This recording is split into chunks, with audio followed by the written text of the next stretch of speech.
I'll check around there to make sure I'm getting paid. Make sure to check you're getting paid there, lads, as well. I Oh, I did. I never, did. I never bother. You have to click it on. Yeah, you do, you do. And I don't even YouTube, know how to click it on. just go into YouTube Studio and then Ah, go over to live. Channel content live, Yeah. I and can't then bother with all that. I never do. I don't like money anyway. My one was turned off. Thank God I went and checked. Sure, what's money for? Drinking. Pay the Um, ex-wife and kids. aye. money for the kids. Money's for the kids. Yeah, that's all right, but she's welcome to it. Aye. I don't earn enough for me to feel precious about it. Like, I was Dennis this morning. Oh, that's good. You can all hear us anyway. That's the main thing. Kevin, how are you keeping, Kevin? Bye. Dennis gave me a great tour of Kinsale Oh, and nice. the battlefield and the stuff of Kinsale last weekend, last Monday. It was great. It was great. Aye. Thanks, Dennis. Wayne, how are you Hi, keeping? Wayne. Hi, Kevin. Any news? Wayne's going to lecture us this morning on the O'Briens. Um, what was it called? But you're going to have to go in the comment section and read it. Because Wayne's favorite faction in all of the island of Ireland is the O'Briens, isn't it, Wayne? poor Wayne's only just in and he's already been bullied. What you mean? It's true. He does like the O'Briens. What was it called? Jim, how you keeping by? Any news on yourself, Jim?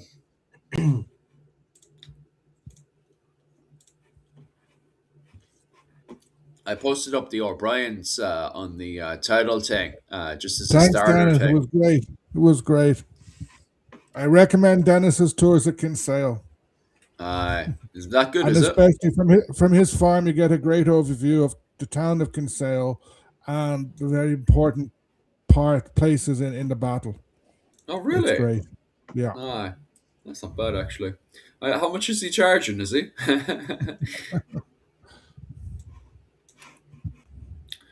Oh, it's each second there. I do love the O'Briens, indeed, says Wayne. Where was he? I was doing one of the live streams the other day, and I just saw, what was it called? Wayne bitching about the O'Briens like there's no tomorrow. And I remember then the following day, Owen, you were bitching about the O'Briens as well. You absolutely love them as well, don't you? Oh, yeah. It's great to bitch about them. Usurpers. I like the O'Briens. The O'Briens are awesome. Remember, it was the reason why we're all here today is because Brian Brood, you know. I mean, O'Neill, you're very impressed. He left things in a mess. He smashed the system and didn't replace it with anything. I mean, to be fair, like, we've really been at Leinster for that. Yeah, I was just about to say that. Is that not Dermot McMur? What was it, Dermot McMail no more? He was some boy. You know, Dublin. You know, they all have a part to play. I well, we're saying Northern Leinster because obviously Southern Leinster didn't rebel, but mainly because I think Brian Bruce's son was patrolling around there, making sure they didn't. But I mean, to be fair, yeah, like you said, if he hadn't messed it up, if he just left the e-nail to rule in Ireland, we probably would have had a better system in place. So, just saying, the e-nail peak. You need a Murphy. Oh, aye, that would be the Murphys of Cork by. What was it called? Is -9, Jim, -9 Fahrenheit or -9 Celsius centigrade? Because I know what that is in centigrade. I don't know if -9 Fahrenheit is cold or not. Because I can't. The system it's so nuts. 3 feet of snow, very nice. My brain is waking up this morning, lads. I tell you that. I'm so not. I'm still not in the back into like getting back into all this. It's still like brain just doesn't want to compute to it all. Yeah. Centigrade. Thank you. Okay, -9 centigrade. And is it -12? Ooh, that's cold. It's cold here as well in Okinawa, but I kept all the windows and stuff closed this morning, so it's nice and warm inside the home, in the apartment anyway. Oh, now Jim is saying Fahrenheit. They're operating with two systems just to confuse us. Just I'm not interacting with that stuff. I just nod my head. Anytime the chat gets too confusing, I'm just like, oh, that's nice, chat. Oh, yeah, okay, chat. It's the same thing with some of the surnames of the minor lords and stuff. When people start asking me about various surnames, I'm just like, oh, that seems like a very nice surname. And then I'm just like, well, we cover clans and dynasties on the weekend, so definitely pop on then. I know there was meant to be a woman jumping on to go and what was it called? Interrogate Mihal for the morning. I think she was talking about the Moors or something. She's not on now anyway, but she'll probably Oh, be on later unless she pops up in the chat now. depends which Moor she is. Is she an English Moor, an Irish Moor? So It's, Wayne has good Australian summer weather, 33 degrees centigrade. Yeah, he's loving Oh, life there. do you Nice and remember warm you, this morning. 33 degrees remember centigrade. the harp ad? Sally O'Brien from the 1980s. You could fry an egg. It I was can a actually remember famous. watching it. Yeah, Uh, that's the weather Wayne is having at the moment.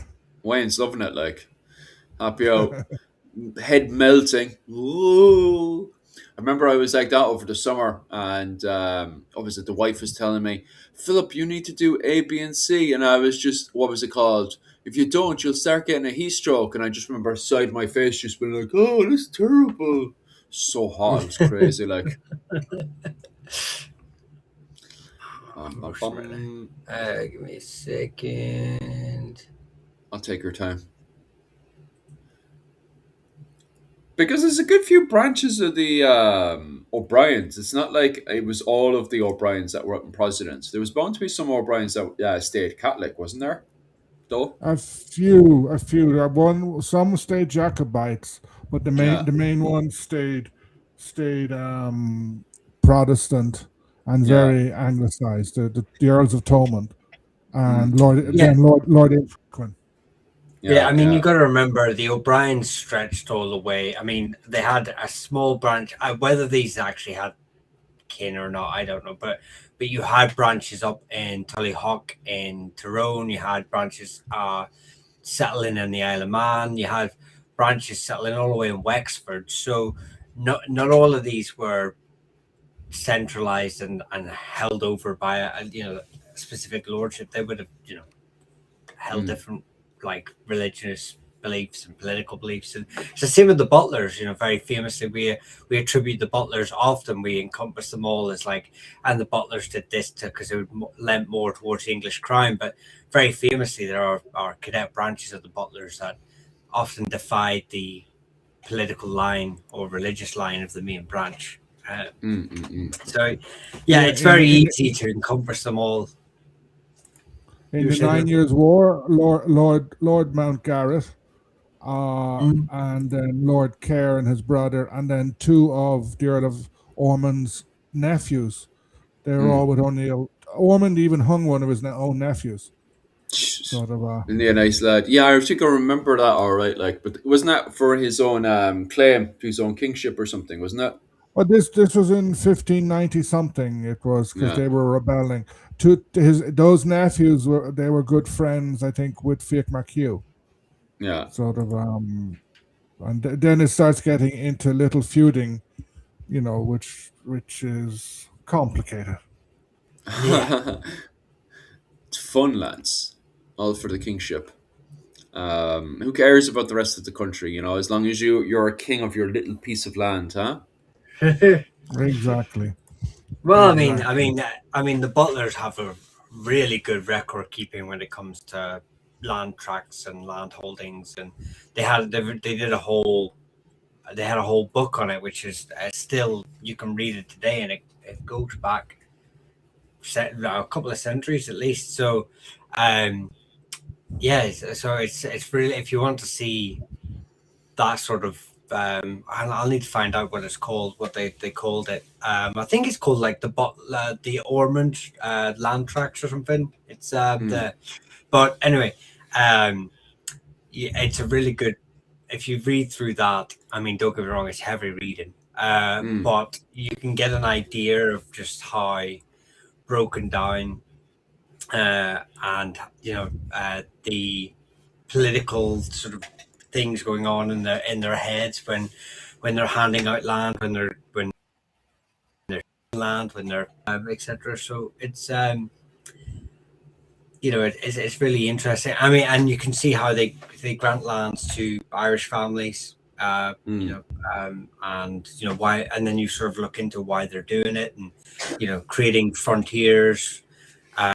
The O'Maras are a good example of that. The O'Mara family, originally from mm. Kilkenny, end up in Upper Ormond. Um, Yeah. to basically be like a frontier force against the O'Kennedys. Mm, So they're moving Irish families, granting Irish families land and title, um, purely because probably on the ground it works better for them to have an Irish family policing another Irish family rather than a Norman overlord having to get involved in the local politics. yeah. Yeah. It's a good question there. I let what was it called? Owen deal with this one. Um, how did Gaelic Irish law, Brehon law, shape everyday life in medieval Ireland compared to Norman rule? I'm assuming there you're talking about Norman rule that was introduced into the southeast of the island and what ultimately would have been the difference in the 13th century on the southeast side of the island compared to the northwest. I'm assuming that's the way he's kind of wording the question. Yeah, yeah. Owen. Uh, it would have had a number of aspects. If you were a lord, Mm, one of the main things was land holding, because in English, under English law, you own the land, and then it would go on to your heir. Whereas mm, in Gaelic law, you own some land but not other land. Some land was belonged to the particular lordship. So whoever was lord of Dungan and whoever was lord of Thomond, would there be certain lands inherent to that. Um, mm, and when a lord died, like say the Earl of Ormond died, the next Earl of Ormond would inherit everything.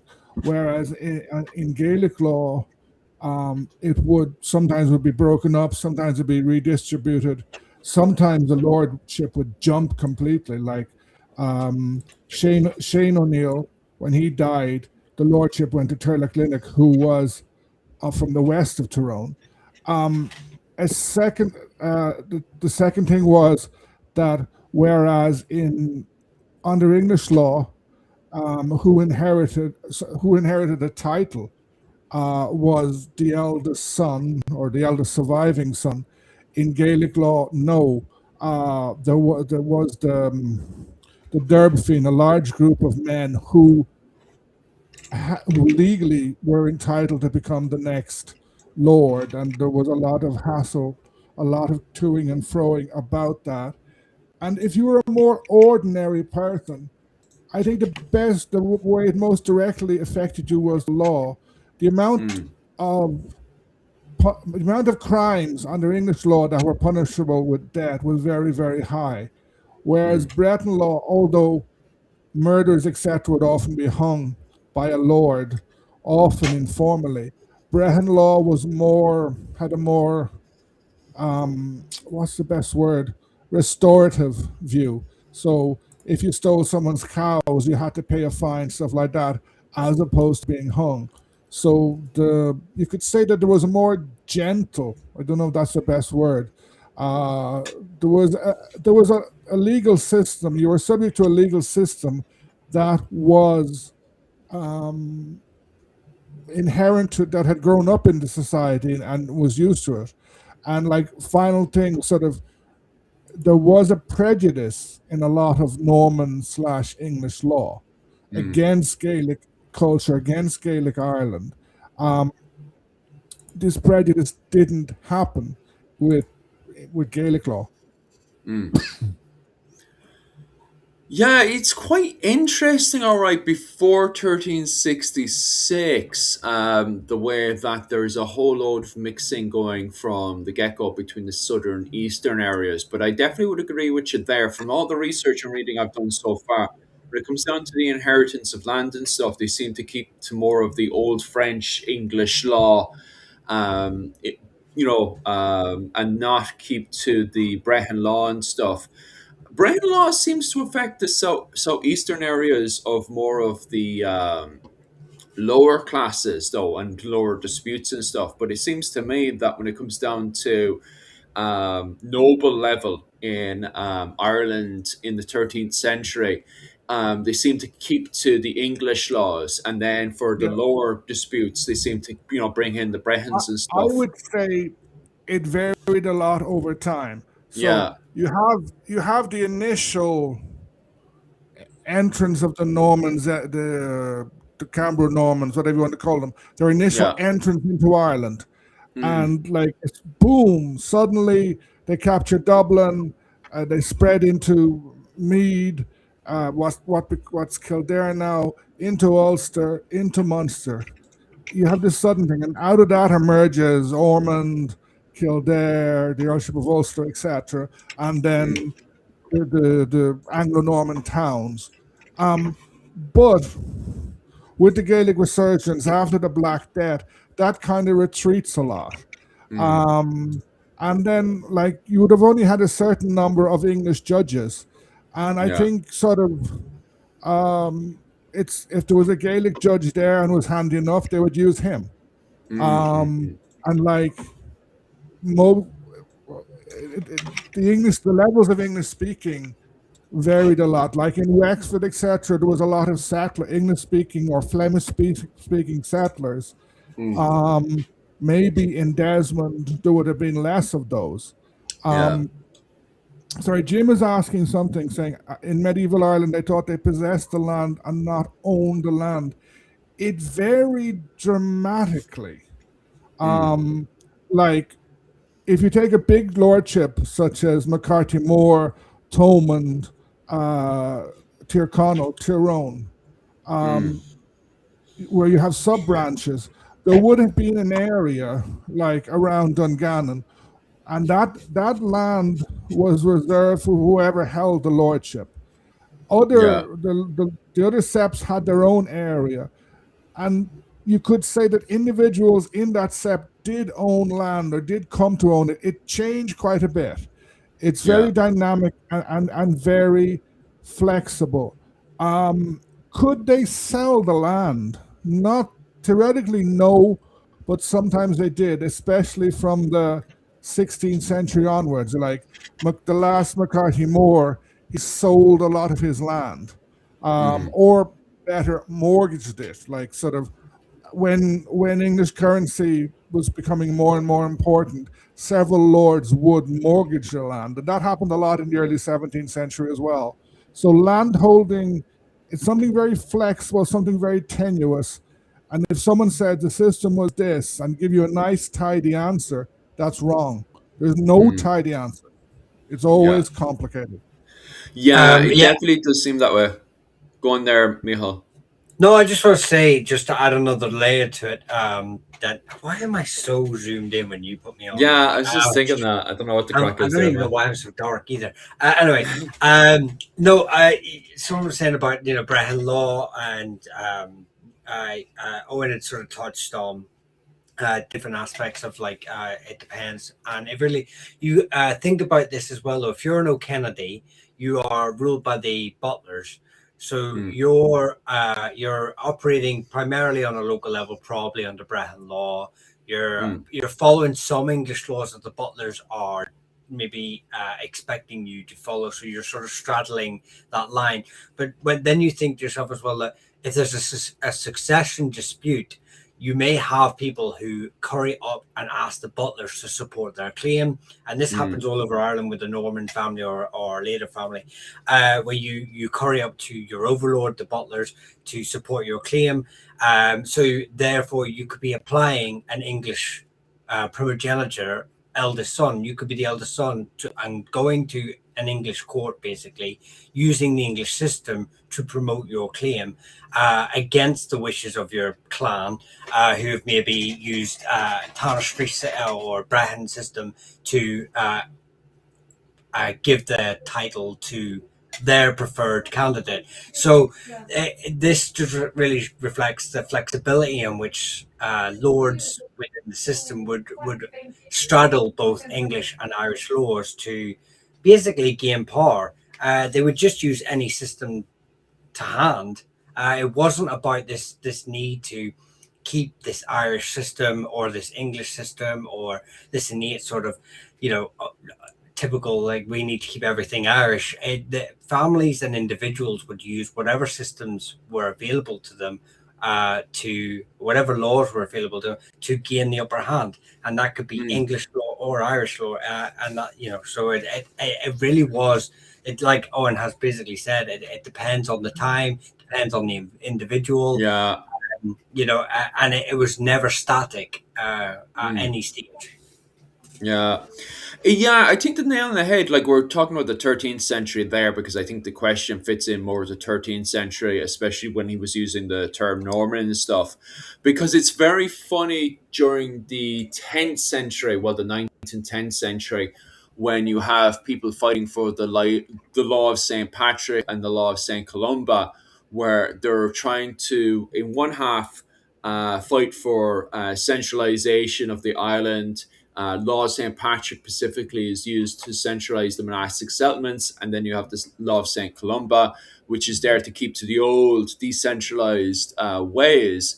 But because monastic settlements and city settlements were pretty much one of the same at the time, just as we're transforming into the urban city settlements of the Vikings, this whole thing of fighting for centralization becomes key, especially between political fighting between the Clan Owen and Clan Coleman, where you have this feeling of, are they keeping to the old ways or modernizing? So you could definitely see that in the 9th and 10th century. But when it comes down to the 13th century, I think people are fighting more to survive than anything else. You have the Normans who came in here like a sledgehammer, have smashed up the old society of the O'Connors. And now everybody's just, are they exploiting the situation or literally fighting to survive at the time? So I don't think, when you're on that forum of trying to survive, I don't think you care about the old ways or the new ways. So I definitely would agree with you there, Miha, that it does depend on the era that you're talking about. Oh, and you seem like you want to say something. Yeah, I was just going to say that go to any period in history and there's going to be tensions. There's going to Yeah. be tension between people who want to centralize, if you can use that word, or who Mm, want more power. Those are in power, they want to pass it on to their descendants. yeah. And people who are not who are less in power and they don't want more central power. You always have that. Mm, You always have like the Saint Malachi's bringing in his reforms of the church, mm, trying to impose centralized the church in Ireland. Um, mm, yes, the precise format of this tension, the precise format of these struggles change, and mm. the entrance of the Normans changes things dramatically. Yeah, yeah, Because yeah. and I think it took the Gaelic Irish quite a while to realize what was going on, because Mm, it took a couple of years before they said, "Hold on a second, this isn't just a new group of warlords. We suddenly have somehow become entangled with a new king who is quite a good, not is powerful king. He's quite skilled that sort of way." Um, and then jump forward a couple of hundred years, the English kingdom in Ireland is unraveling to a bit, and mm, like Gaelic law will have changed somehow. It'll have been influenced by changes in Roman law, by legal developments in Europe, and Mm, interaction with Norman/English law. for sure. Mihal, any surnames or anything you want to cover there? Or do you hate all those surnames or you just want to carry on talking about lands? Yeah, yeah, I hate them all. No, I think let me just go back down here. This is a good Kevin, one off. Yeah. Do you want to Kevin cover was sort of Kevin's one on the coil of Wicklow? Yeah, I mean, Coil's an interesting one because Coil can. So if you've got the surname Doyle, or Coil, they're almost interchangeable as well, purely because in the old Gaelic and the old Irish, I can't remember the exact way it changed, but if you so like the O'Donnells were originally O'Connells written down in early Irish, and then it became O'Donnell later on. So the C and a D in Irish can be sort of interchangeable in the name. So you will find some Doyles with the Coyle surname and vice versa. Mm, But most Coils come from, I believe, McGillicoil mm, or McIllahoyle. So service to a saint. I don't know which saint. I'm sorry. But if you've got Gilla or Whale in your name, it's normally a devotee or a follower or a servant of a saint. So they normally get those sort of you have that. So anything with kill in it is a link to a church, like McKilbride. So yeah, you've got branches. There's branches all over Ireland.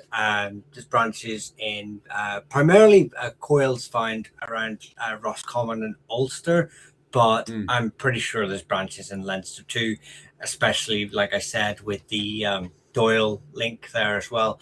I think where was he saying that there's links to the O'Byrnes? Interestingly, if anyone who's done O'Byrne ancestry, in my own research, I find out that wherever you find Doyle's, there's a branch of O'Byrnes. mm, Even in the unattested smaller steps that aren't really recorded, like where I'm from, just outside Bombridge, Newry area, there's Doyles that have no, literature links in the annals, no great histories.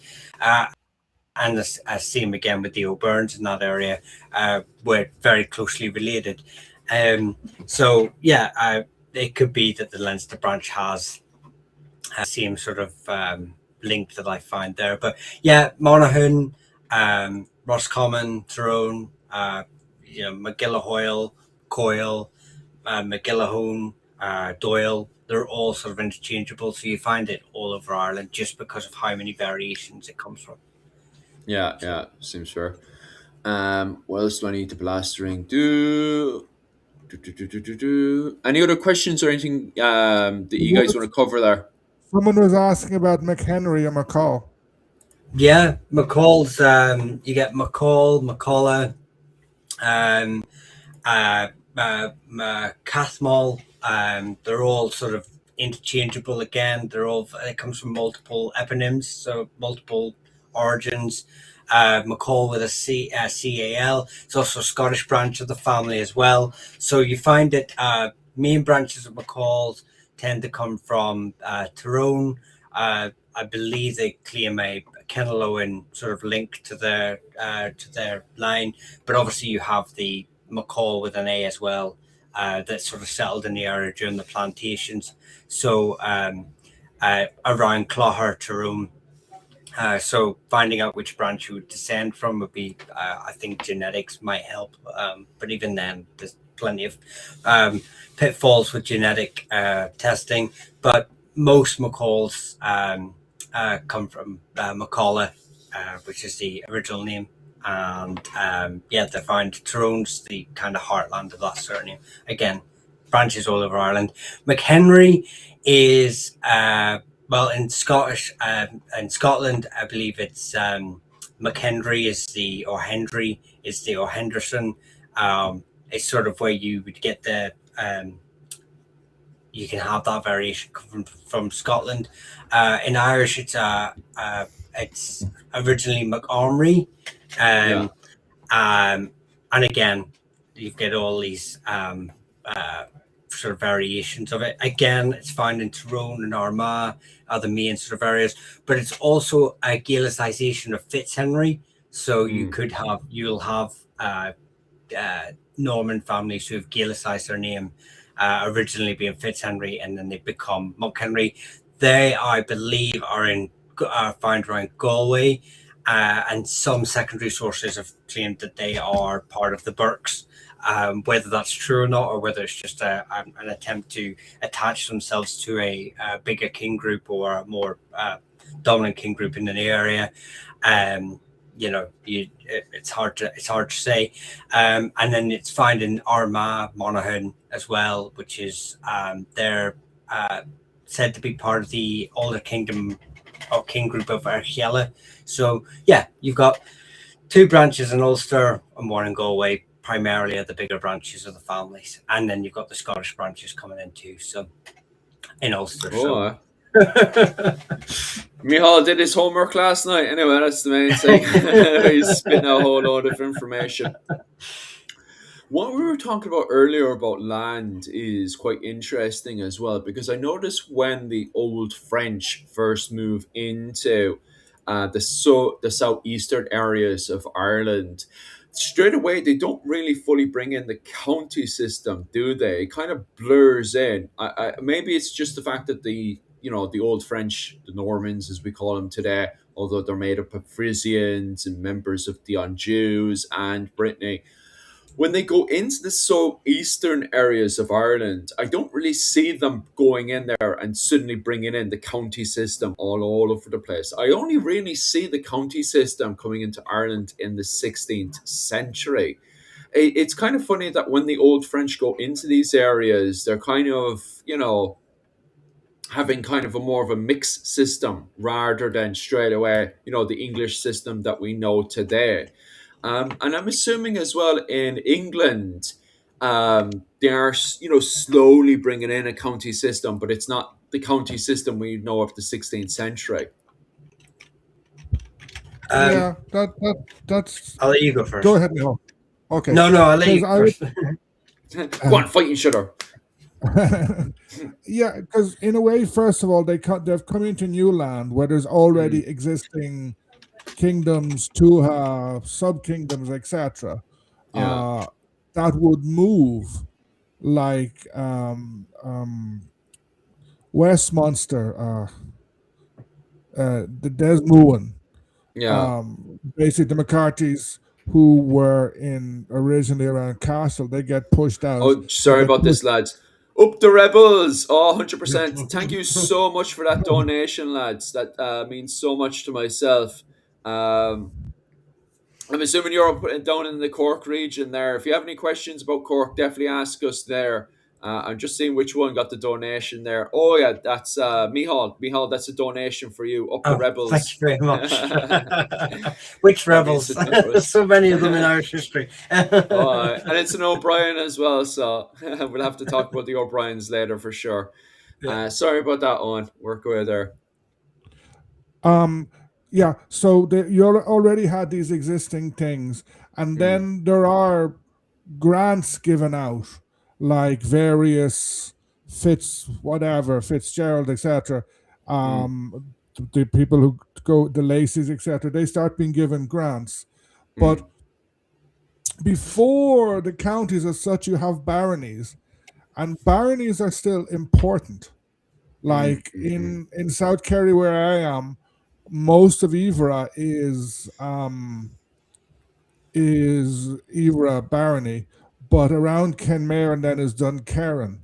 So if you actually go and look, baronies, sometimes they're called half baronies, still exist. Yeah. And I think they're the first thing that begin to emerge on top of, you have a very complicated Gaelic system, Mm, starting with fields, yeah. Betex, etc., depending where you go, Mm, and Tuas, etc., and then provinces. You have a whole pile of stuff. So there is a an attempt to impose some sort of order on this, but that attempt takes a long, long time, and Mm. it changes because it's the same in England. You Yeah. have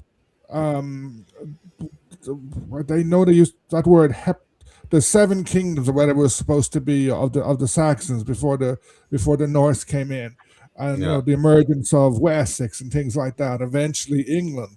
You Mm. have like this administrative these administrative areas take quite a while to emerge. Mm. One thing that I find very interesting is that the county identity is very, very strong in Ireland, much less so in England, because in England they always seem to be messing with their counties, and not Yeah. even with their counties, with their local administrative units. Because I think Mm.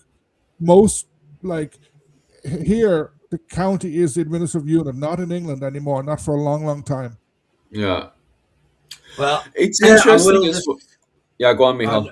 no, it's just straight away. This comes from Paul McCotter, Dr. Paul Mm. McCotter. He's done excellent work on pretty much this question, more of the Barney level. Mm. His book, Territorial. It's got territorial. I can't remember. It's quite a long title thing. Is a brilliant read if you want to know more about this subject. He basically tries to map the tricky cats, which is the Barney level. So, like Owen has said, there you have the townlands, and then you have the baronies, and then you have a county, and then you have the province. So Mm. he basically maps the trickets over the barony system, which is brought in by the Normans, Mm. and actually for the most part. The barony system kind of maps very well over the tricket system, which is the, like I said, the smaller um, uh, Irish system that's being used at the time. So I mean, with a few variations here and there, like Owen said, the borders were never static. Except for maybe where you find prominent features like rivers or mountains, mountain ranges. Then obviously they kind of fixed the border there. Mm. Mm. But yeah, the Normans came in. One of the things they do is they bring sheriffs in. They bring their obviously the courts. They break the land up into liberties and crosslands, and then but no county in Ireland was really formed. Like our counties weren't formed at one stage.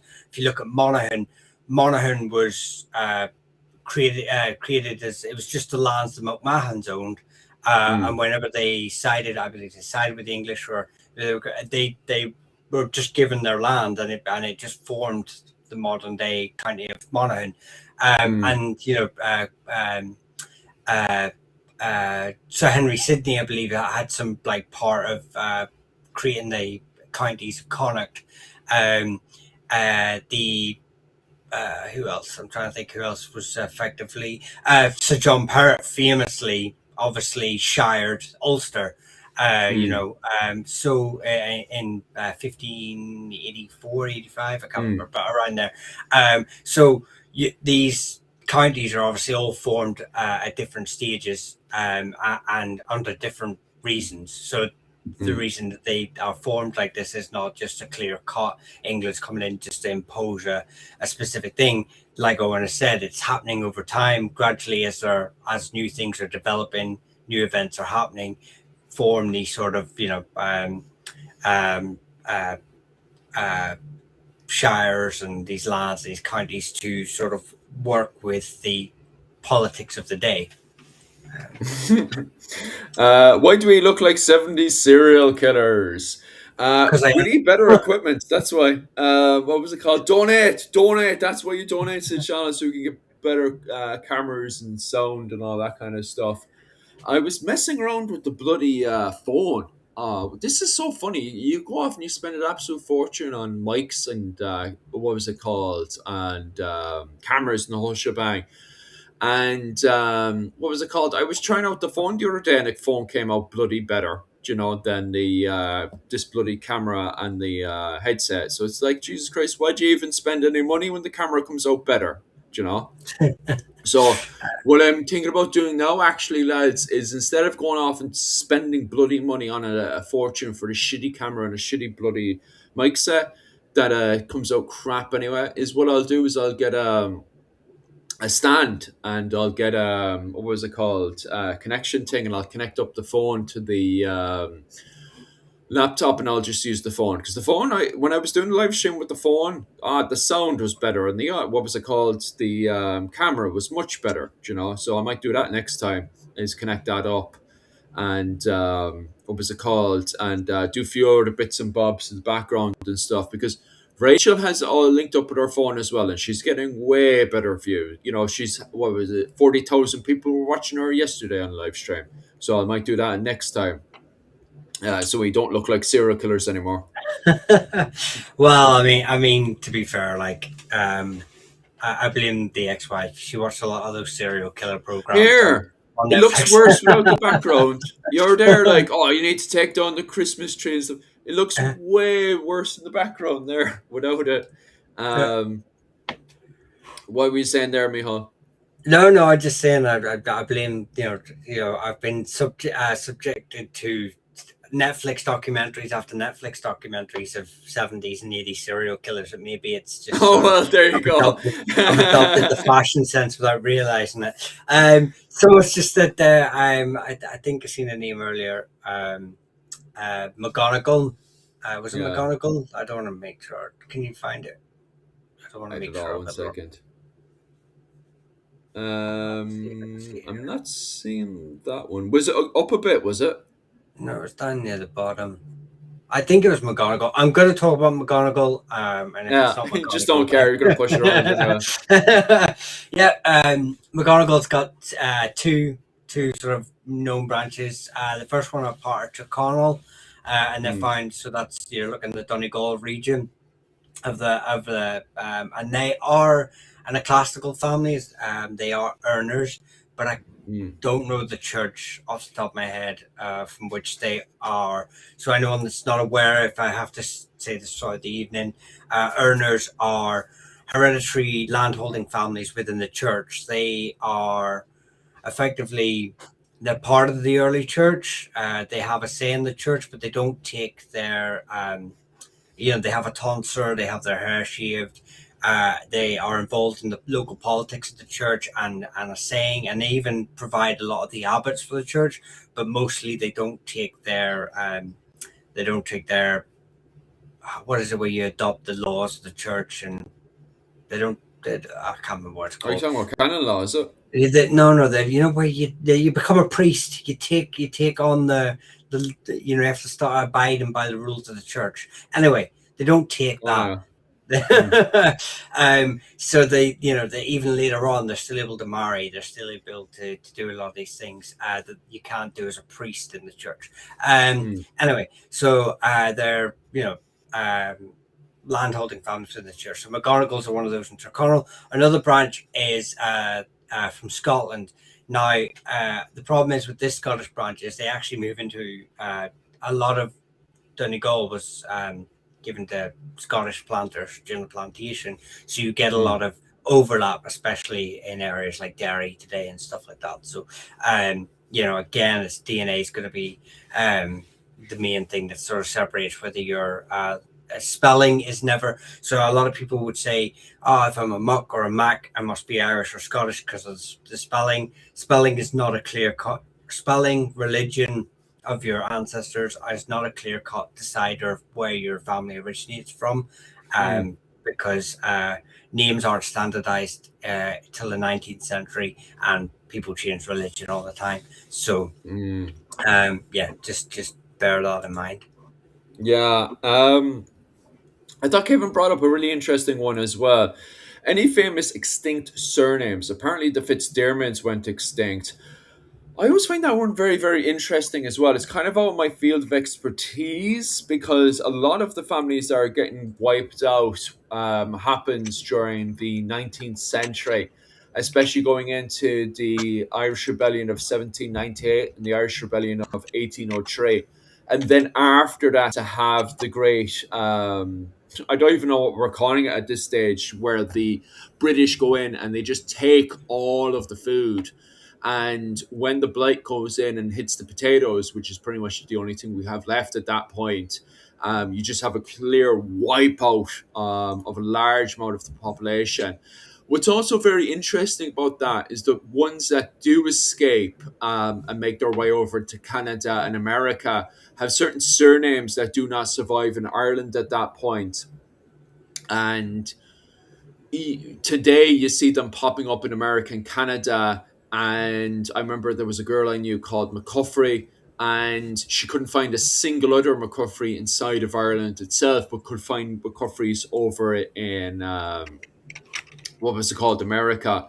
So I do find that very interesting how the majority of them that are wiped out happens during the 19th century because of the fighting with the British. And on top of that as well, I don't think there's. I think there's a few of them that when the old French come in, they have to change the spelling in their name. Like for example, Gillypatrick. Don't they end up becoming the Fitzpatricks and stuff? I don't know if there's a branch of Yeah. Gillypatrick that survives after that. I think they all just convert over and become Fitzpatricks, if I'm not mistaken. Mihal. Yes, so this is obviously a good question, but it's oversimplifies the question Mm, because what is an extinct surname?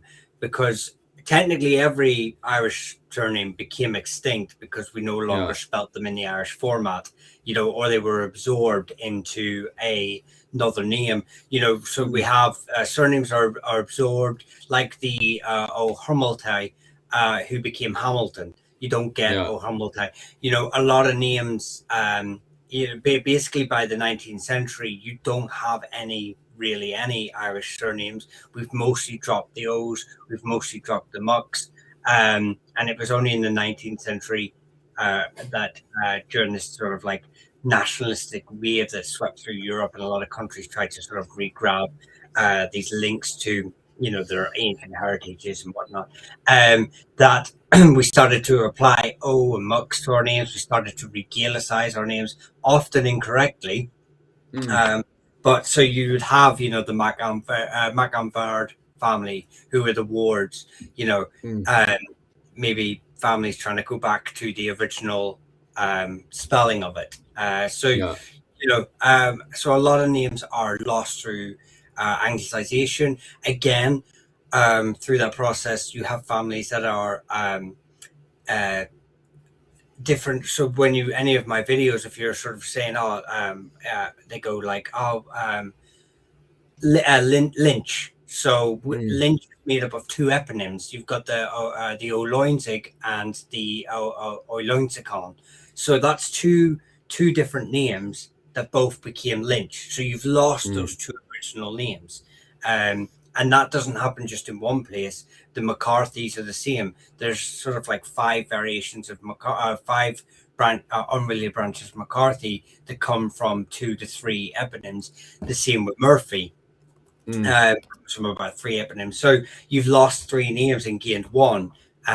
So again, like I say, it's kind of hard to pin it down to like, but and another he does sort of say as well, like, okay, well, the Fitzgermans are genetically gone. They no longer Mm, exist, uh, that we can find in a genetic sense. That one would be a bit harder to do. Theoretically, I know people who study surnames had said that on average, uh, you lose, I think it's every year, you lose a mm, certain percentage of surnames globally. And we're sort of heading towards, in next sort of 200-300 years, China will have like basically one surname, Lee, or and Jesus. Korea will have Kim, and Japan, I know there's a couple in Japan that so England Smith. So you can see that the demographic push, as Mm, we sort of lose more and more surnames all the time. So yeah, yeah, yeah. I wouldn't know off the top of my head all the surnames are they're extinct, because primarily I don't research, and I don't get asked to research a name. Mm, Um, of someone going, oh look, I'm a Smith. Can you research a name? Because technically they don't exist if they're extinct and no one's asked me to research them. But I do Yeah. know the McDermotts of Roscommon. Um, Mm. and there are, like I say, a few others, but it just depends on what parameters you are putting that extinction in. Yeah. Because theoretically, most 99% of our surnames are extinct because we don't use them anymore, or we've Yeah. regained them. They're not actually in the correct place. Ah, perfect. A good few questions coming in from TikTok as well. I'll let you zoom around there for those surnames on TikTok, Mihal, in your own time. A very good one there, pointing out the same problem that we're having is that, and Mihal has even noticed that himself, is that when I click on Mihal, right? So to get better views, we have to zoom in and out, right?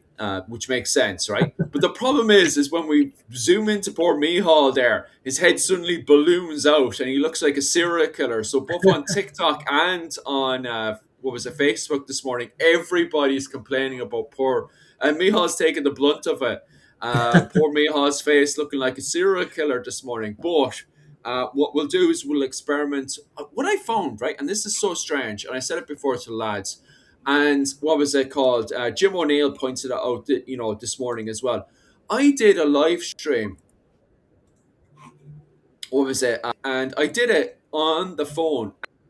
It came out a million times better. What was it called? Using the this camera here and using the microphone and stuff. And I spent a fortune on stuff. And over the years as well, I've gone off, bought my cameras, and they come out shite compared to the phone. I used the phone over the weekend.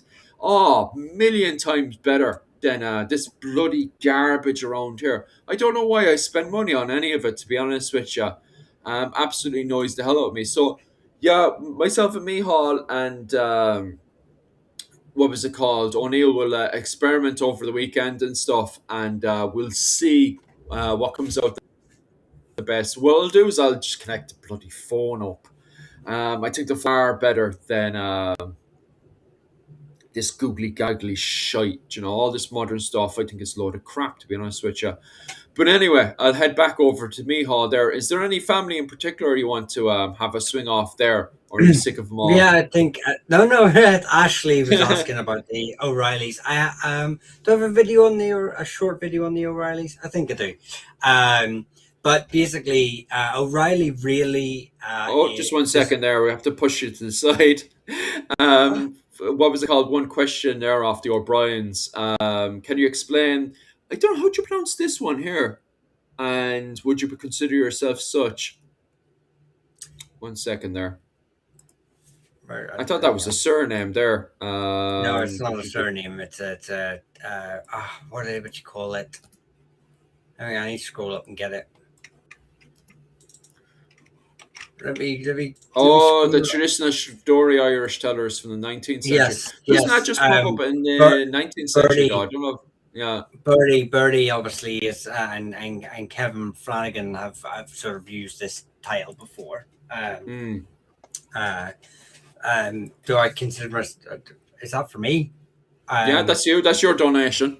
That's why I was like, hold on here. Like, that's what I thought it was a surname. I was like, is our surname? I quickly Googled it there. And it was storyteller from the 19th century. I was like, oh, yeah, yeah, yeah. no, I mean, well, they kept it. Well, I believe that the traditional narrative is not just like a storyteller, but they preserve history. They sort of Mm. keep genealogies. That there's sort of it does have an older, although it's sort of it's like Shawnee or Shawnakai. Mm. I like I said, I've more heard Bertie sort of reference it, Bertie Brosnan and Kevin O'Flanagan. I've sort of more seen them sort of attest to it. I don't know of its reference in medieval Ireland, um, because I'm not aware of any family sort of using that title. Yeah. But yeah, folk storytelling. It seems to be an all-encompassing word from what I remember. Yeah. It sort of just has a bit of everything. Do I consider myself anything like that? No, not really. I purely because my Irish is atrocious, so I don't think I don't think I keep Irish custom or tradition alive enough to warrant a title like that. What I do is try and point people in the right direction to sort of find that themselves. Um, Mm-hmm. so maybe if you can find an old title that sort of says a guide, Yeah. or but I don't I don't consider myself pure enough in Irish culture and language and tradition to take on a title like that. Mm-hmm. Shawnee, there you go, Shawnee. Um, I knew it was something close to that. Yeah, yeah, yeah. We'll get back to the meat then of what we're actually good at, because you're more on the genealogist side of things, and I'm more on the Irish medieval history side of things, especially politically and warfare wise, is kind of more of our field of expertise, to be honest with you. I just let Mihal there swim around. I was like, Mihal, don't drown there, will ya? No, I mean, like I say, I'm interested in, I suppose, like I say, if I'm reading a history, but if Philip and I, we sort of share the same sources. If I'm reading the history book, I'm looking for the names. I'm looking for the families who are involved in the politics of the time. So I'm looking at, all I'm looking for is names all the time. I Mm, don't care about so much about a lot of the history unless it involves a family. This family started this battle for this reason. Fine, mm, I'm interested in that, um, and that specific line. Whereas, but I don't care what's happening in the wider kingdom. I don't care. I just, you know, Doyle did this for this against Butler. mm, That's what I read. But Philip would more look at the, well, why did they do that? What is happening around them to make them do that? yeah, What do they look like when they're doing that? yeah, He's really into the, what a, all the sort of the layers that go into that. I'm more A to B, more A to B. yeah. Doyle kills Butler because he thinks Butler's got a fat head. Rua, if you're watching, I'm sorry. you know, uh, but so, and that's why Philip. I need Philip because Philip Yeah. will explain a wee bit more, and he'll tell you what's happening in Europe, and he'll tell you, Mm, obviously, naturally, I end up learning all this sort of stuff as well because sometimes you need to dig a little deeper. But, mm, um, but I'm more interested in why are king groups moving? Why are they migrating? Where do these yeah. king groups come from? Who is the ancestor of the Fiacre? Who is the Mm, mm, ancestor of the Email? You know, yeah. is he the ancestor? The Milesian myth, stuff like that. So genealogies, love them, but I can't tell you who your grandfather was. I'm sorry. I'm not. If it's beyond the 17th century, I'm not really interested. that's Yeah, that's yeah, modern yeah. history to me. That's it. And on top of that, we'll just pop back over to the O'Reillys there. Yeah, sorry Um, for yeah, and went I'll zoom waffling. you straight back in and to annoy that fella there who doesn't like your serial killer head. uh, yeah, so the O'Reillys are most O'Reillys come from one location, but I'll just reel off the two small things first. Riley is an English surname too, but it's not really heavily attested in Ireland from the English branches. And then Mm, you have the O'Rahillys from Cork. Now, yeah. they don't actually appear till the 17th, 16th, 17th century. So we have nothing on them beforehand, before the famous historian uh, turns up in the 16th century. Mm, Most O'Reillys come from the O'Reillys of Breffna, the Kingdom of Breffna, which makes up modern day Cavan. And why am I forgetting the other county of? Well, it basically makes up Cavan, parts of Fermanagh, a little bit of Monaghan mm, at times. So they're related to the O'Rourke's, paternally related. They're from the same group as the O'Rourke's, and they owned East Breffna. So the mm, kingdom, sometimes they would rule the whole kingdom, and sometimes they would just rule the East, um, depending on which if the O'Rourke's were more powerful. They claim descent from a group called the Ebrian Breffna, who are the Ibrian, are the king group that the O'Connors, who were High Kings of Ireland, come from. That's a fabrication. It's not true. They edited that into their genealogies to become more prevalent. We actually don't know who the O'Rourke's and O'Reillys descend from. There's a couple of groups that they could descend from, but we're not it's not attested yet. No one's pinned it right down. So they don't. We're not really sure who their early king group is.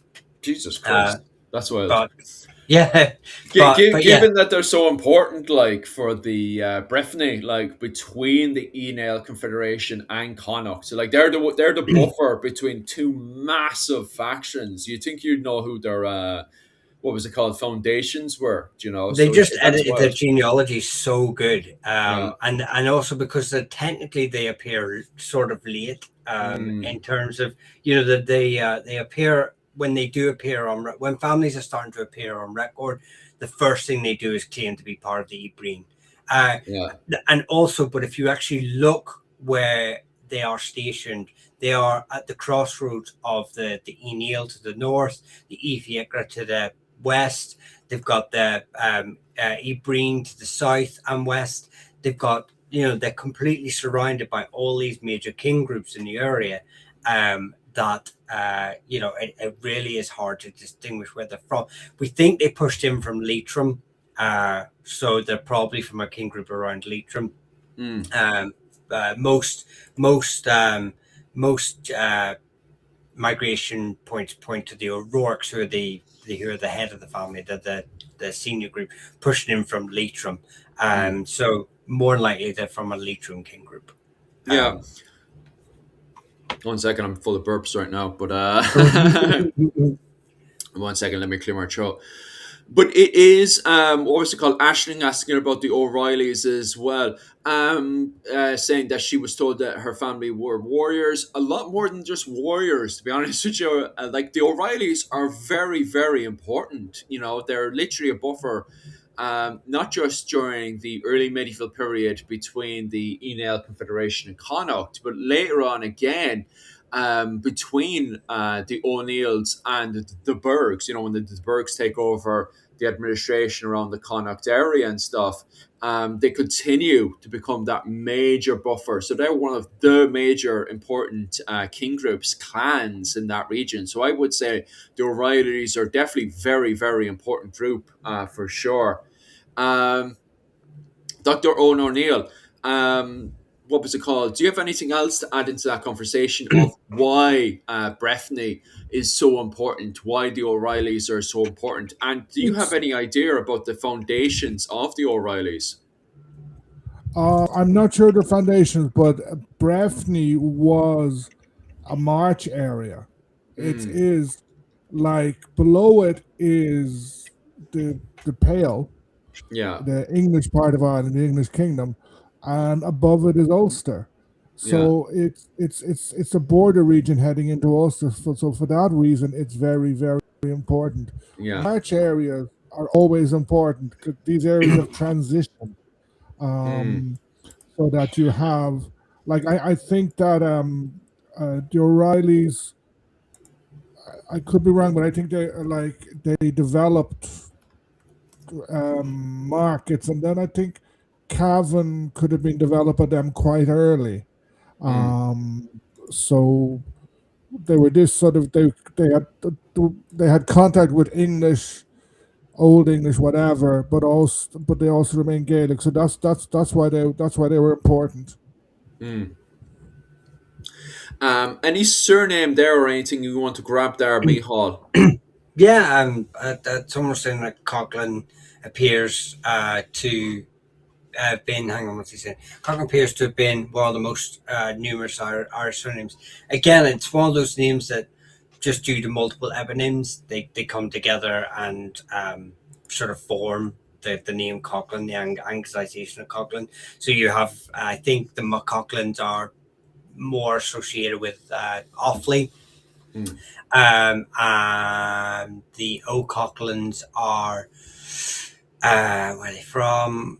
Cork, the Cork area. are primarily where you would find Carberry areas where the O'Coughlins. But like I said, that they you get these. The thing is, not every that this is something that kind of breaks a lot of people's hearts whenever they ask me about a surname. When they look at a map and they're like, "Oh, someone actually just said there about the Doyles of Sligo," Mm, and any information about them. But these families aren't attested. Then they're just minor families. They don't appear in great genealogy tracks. The Doyles generally don't, anyway. They're just individual small groups of families that adopted a surname for multiple reasons as well. They're some of them, like the O'Byrnes of Newry, try to create these links to wider the O'Byrnes of Wicklow, claiming that they were soldiers with Hugh O'Neill. They went north and then they just settled there. And they have no link to the O'Byrnes of Wicklow at all. They're not related. They're just a family that adopted a similar surname, had an ancestor called Byrne, became O'Byrne's, but he was famous to the family because they took the eponym, mm, or he was famous at a time in the local area, um, or they've changed their name for another reason. There's a million reasons why you could. But then on the flip side, that doesn't mean every family who's a small group, scattered from their original homeland, isn't related to it. The O'Rourke's very famously have a very small branch in Cork. They're a mm. kingdom from Breffna on the Ulster borders, Marchers. But there's a small group of O'Rourke's who are descended from in Cork, who famously, well, very not famous if you don't know the records, but they became hereditary beekeepers, which is it's quite a Oh, prominent title for the McCarthys. Because mm, we don't know why, but more than likely it's they challenged, probably from a small branch that challenged for the title of kingship, lost. So the losing prince, gathered his retinue and headed south for support from, protection from the McCarthys. mm. Interesting. All right. I noticed a good few families were highlighting early on, and a few more comments popping up as well, talking about their connection between. Sorry, Owen. Is there anything else you want to add on I there? just wanted to say, Caveman makes a good point about Irish naming practices. Mm, He says Irish naming practices are still around in the Gaeltacht regions and in many regions, I would say, as well as Gaeltacht. Examples like Patmore O'Connor and then his son Pat Og. Uh, you could be named Rua if you're ginger or Dove if black haired. Um, this is a good point because it's something you still find in Ireland.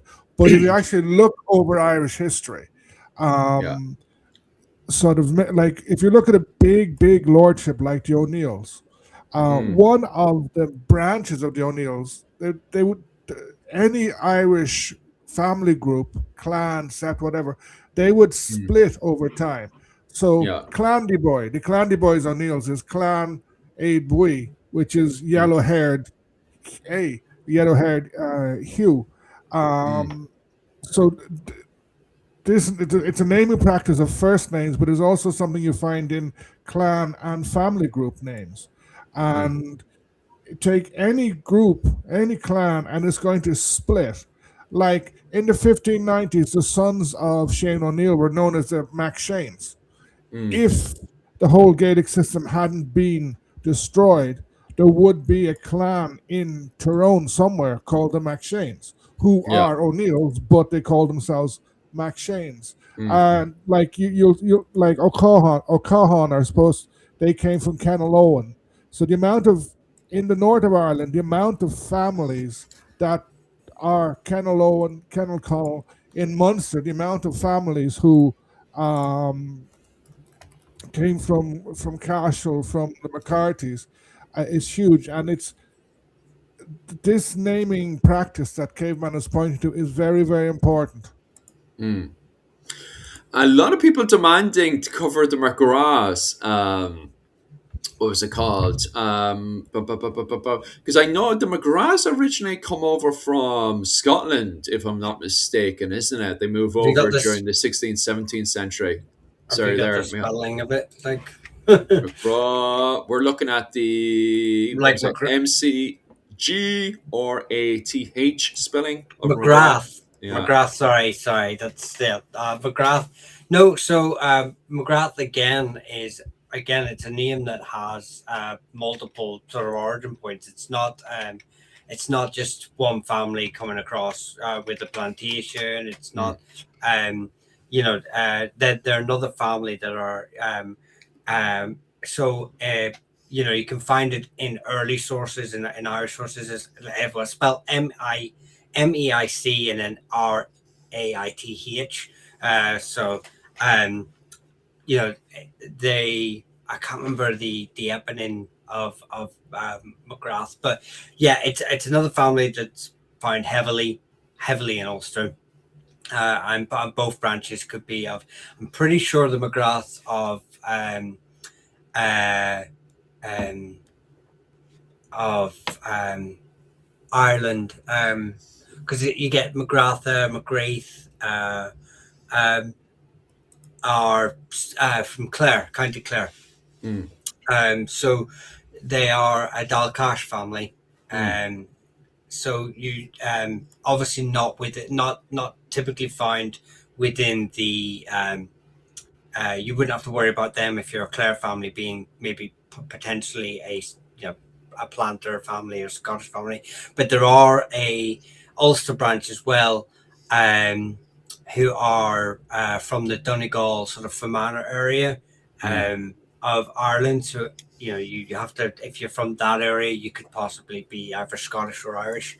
Um, Again, they are another classical family. I can't remember if they're earners or corps though, mm. but they are associated with a church um, in Fermanagh, but I can't remember where. I'm sorry, the locations and stuff like that. I need to actually research at the time. I can't remember every town, land, or church or. Um, but I would say if you are a McGrath, look at Fermanagh and look at churches. I'm near sure they were earners or corps of a church. Quite a lot of them, most families that I find are around Lough Derg, so probably check around that area. For There's a sure. famous in the 1590s. There's a famous Archbishop Miller McGrath. Mm, He was from Donegal, Fermanagh area. He was a Franciscan. Then I think he became a Catholic bishop, and then he became infamous by becoming Protestant. Um, but like he was quite important in the 1590s, and mm, although he wasn't from there, somewhere around there is Termon McGrath. mm. I think, as far as I know, Termon is a word for church lands, and Yeah. that's Yeah, in terminals. Pettigo, which I think is in Donegal. Mm, mm, mm. So, so that he's one of the most famous McGrath, famous or infamous Yeah. McGraths. Miller McGrath. I was just checking, like his Irish name is Muamwira, Mm, and mm, mm, mm. he became known as Miller McGrath. Ah, nice, nice, nice. Very Someone was interesting saying for sure. there Go on there. about the Lynches, links to Vikings or Norse settlers. I will Mm, say that there's no reference to that academically, as in like there's no literal. It's never been written down that there's a Norse branch of the family in any mm, of the primary sources.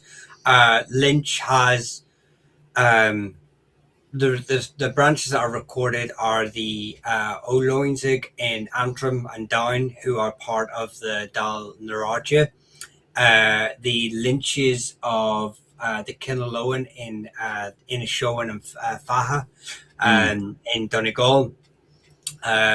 So they're part of the Kinaloan. The Lynches of um, uh, Meath and Galway, who are De Lynch, who are Norman families, and the Lynches of Galway and Clare. They're all either Norman or Irish branches. None of them are written down as being Scandinavian at any point. That doesn't mean, though, that there isn't a Scandinavian branch. Again, reiterate the point: not all branches are wrote about in and given grand genealogies. Um, there may be a family of paternal Norse descent who has a Norse haplogroup who have adopted the surname Lynch, but there anyone that's writing about them, if you read anything, these are secondary sources at best. There's Mm. no They don't appear in any of the old Irish genealogies there's ever been given that. The same way the McCotters would be given um, uh, a a proven Norse ancestry, or one branch would be given a proven Norse ancestry from Cotter of Dublin. So yeah, that's the just put that out there for the Lynch Great. discussion. Right. Someone, Yeah, I was just someone's looking at asking that about the, there. the Quins. Someone was Oh, the asking about the Quins. Quins Oh no! again. Do you want to cover that one, Owen? Do you want to cover the Quins? No. Well, the Quinn. I'll tell you right now. The Quinn is literally found everywhere. Yeah. Well, he says the Quins of Donegal, West Tyrone, and I Mm. know I know the O'Quins were one of the minor groups around the O'Neills. Yeah, Yeah. So, yeah. The Quinns are a Kenlow. There's a Quinn Kenlowan branch. There's a Quinn Ivina branch. There's a Quinn. Literally, I would say Quinn is one of those names that has a all the provinces of Ireland have Quinn. There's a Dalcash Quinns as well. So you're looking around the links of the O'Briens, stuff like that. Mm. There's several uh, you know unrelated families, like say Kenlowen, that all attached to the bigger king groups. So I'm sure if you did your DNA test, you're probably looking around the related to likes of the O'Kellys, related to the O'Briens, related to wider Kennelowan branches like the O'Hagans Mm. or the O'Neills. I'm trying to think of more O'Quins that stick out in my brain. I want to say, is there any of Annalie, of the O'Farrells?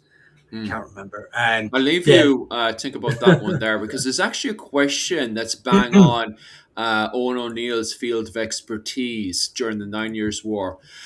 Hey, do you know anything about the O'Hogans? And the reason why I'm O'Hagan. targeting O'Hagan, sorry. And the reason why I'm targeting Owen is because of the next part. I was always told we were done the dirty work for the O'Neills during the time of Hugh O'Neill, the Nine Years' War, whatever that means. Ha ha ha. Could be balls. Could you elaborate on that one, No, Owen? there were several O'Hagans who were very close to O'Neill. Oh. If you go through the state papers, Mm. you will find plenty of O'Hagans, for example, who are captains of his companies. Yeah. And there's two or three who were even higher. I Mm. know that traditionally the O'Hagan, I think the O'Hagans held were responsible for Tullahoge, where the Mm. O'Neills were traditionally inaugurated, and it was an O'Hagan who was supposed to either hand over the rod of lordship or a slipper. I think there was a Yeah. Henry O'Hagan in the Nine Years' War who was very close to O'Neill, Mm. and who actually several O'Hagans went with him at the time of the flight of the Earls. Yeah. But like if you look through the state papers, you find O'Hagans everywhere. And one thing that's funny is traditionally the O'Donnellys were supposed to be the marshals of the O'Neills of Tyrone, Mm. or of Dungannon, and then the O'Hagans had other roles. But the O'Donnellys were very close to Shane O'Neill. I think they fostered Shane O'Neill and some of his sons, so they didn't get on too well. They weren't important under Hugh O'Neill, just showing you how these things would change. Mm. Whereas the O'Hagans were very close to Hugh O'Neill. Yeah. And I have a feeling that if you jump forward to the 1640s, you're going to find a lot of O'Hagans in the forces of Owen Rue O'Neill. Mm.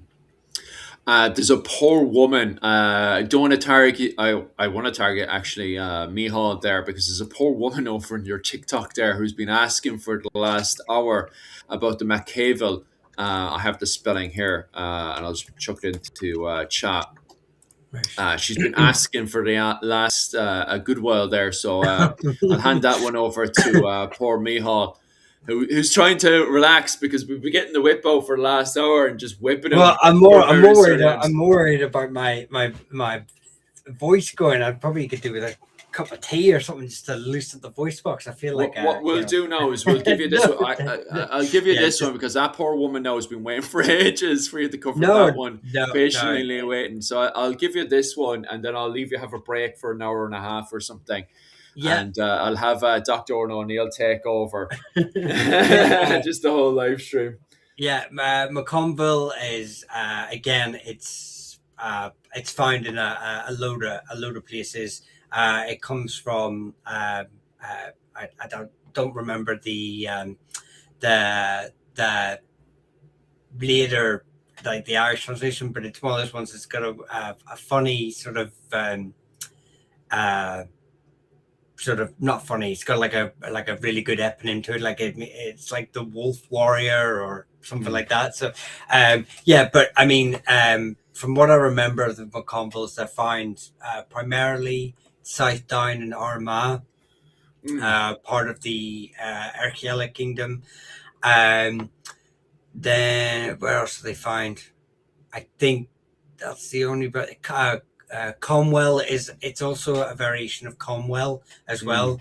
Um, um, so I think Comwell's an English name, so it can be Gaelicized from that. But Oh, the only branch that is coming to my mind, and it's the only place I can sort of associate the name, is primarily in South Down and Armagh, part of the Kingdom Confederation of Archela. Now, um, this Archela isn't the same as a lot of other groupings in Ireland. It's more of a confederation.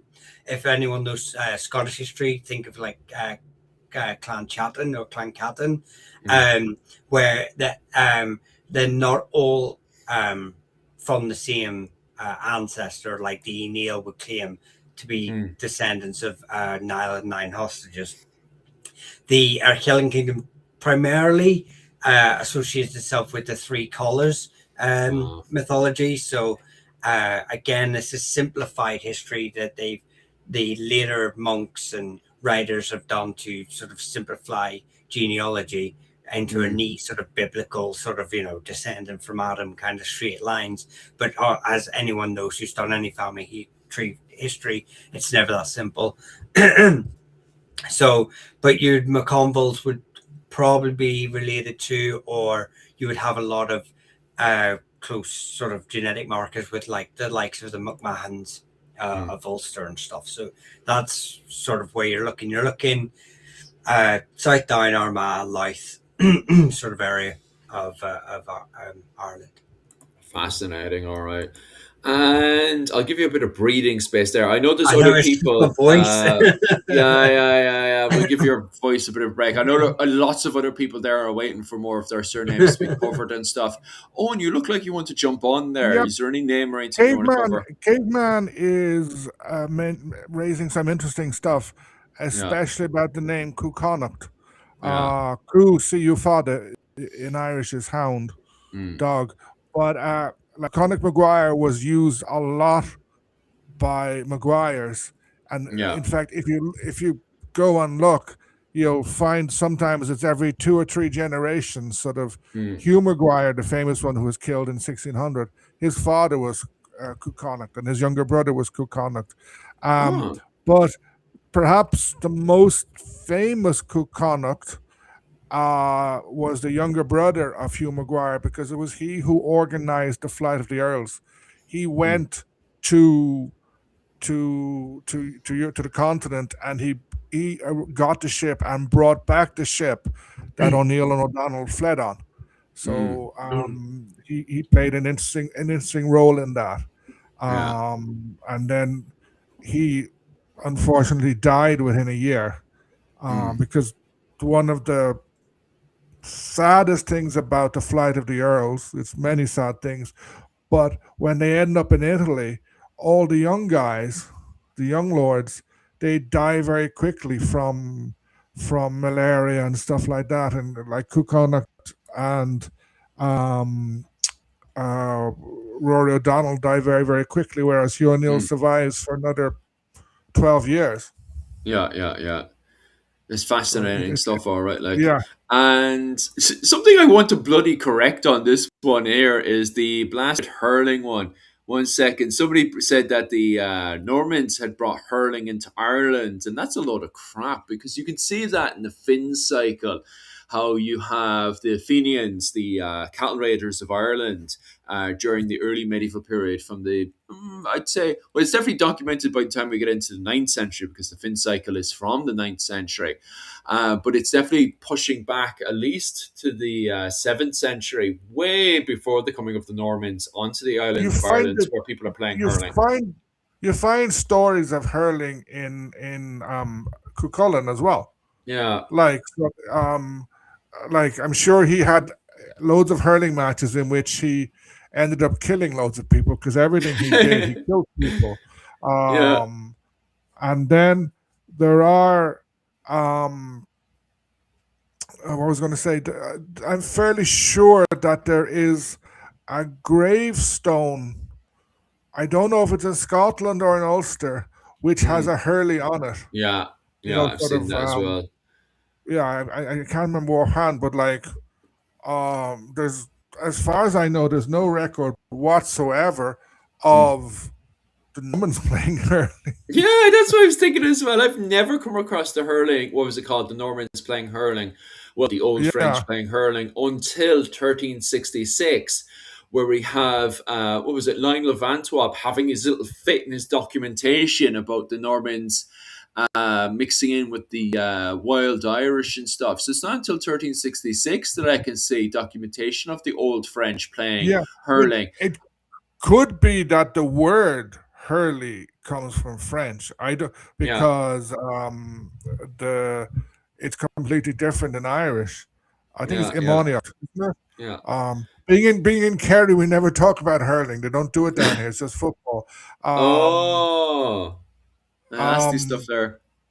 Apart from the very north of Kerry, but like it's an Irish sport, and Mm, like it always has been. No one, yeah, okay, they play a bit in Scotland, mm, but yeah, yeah.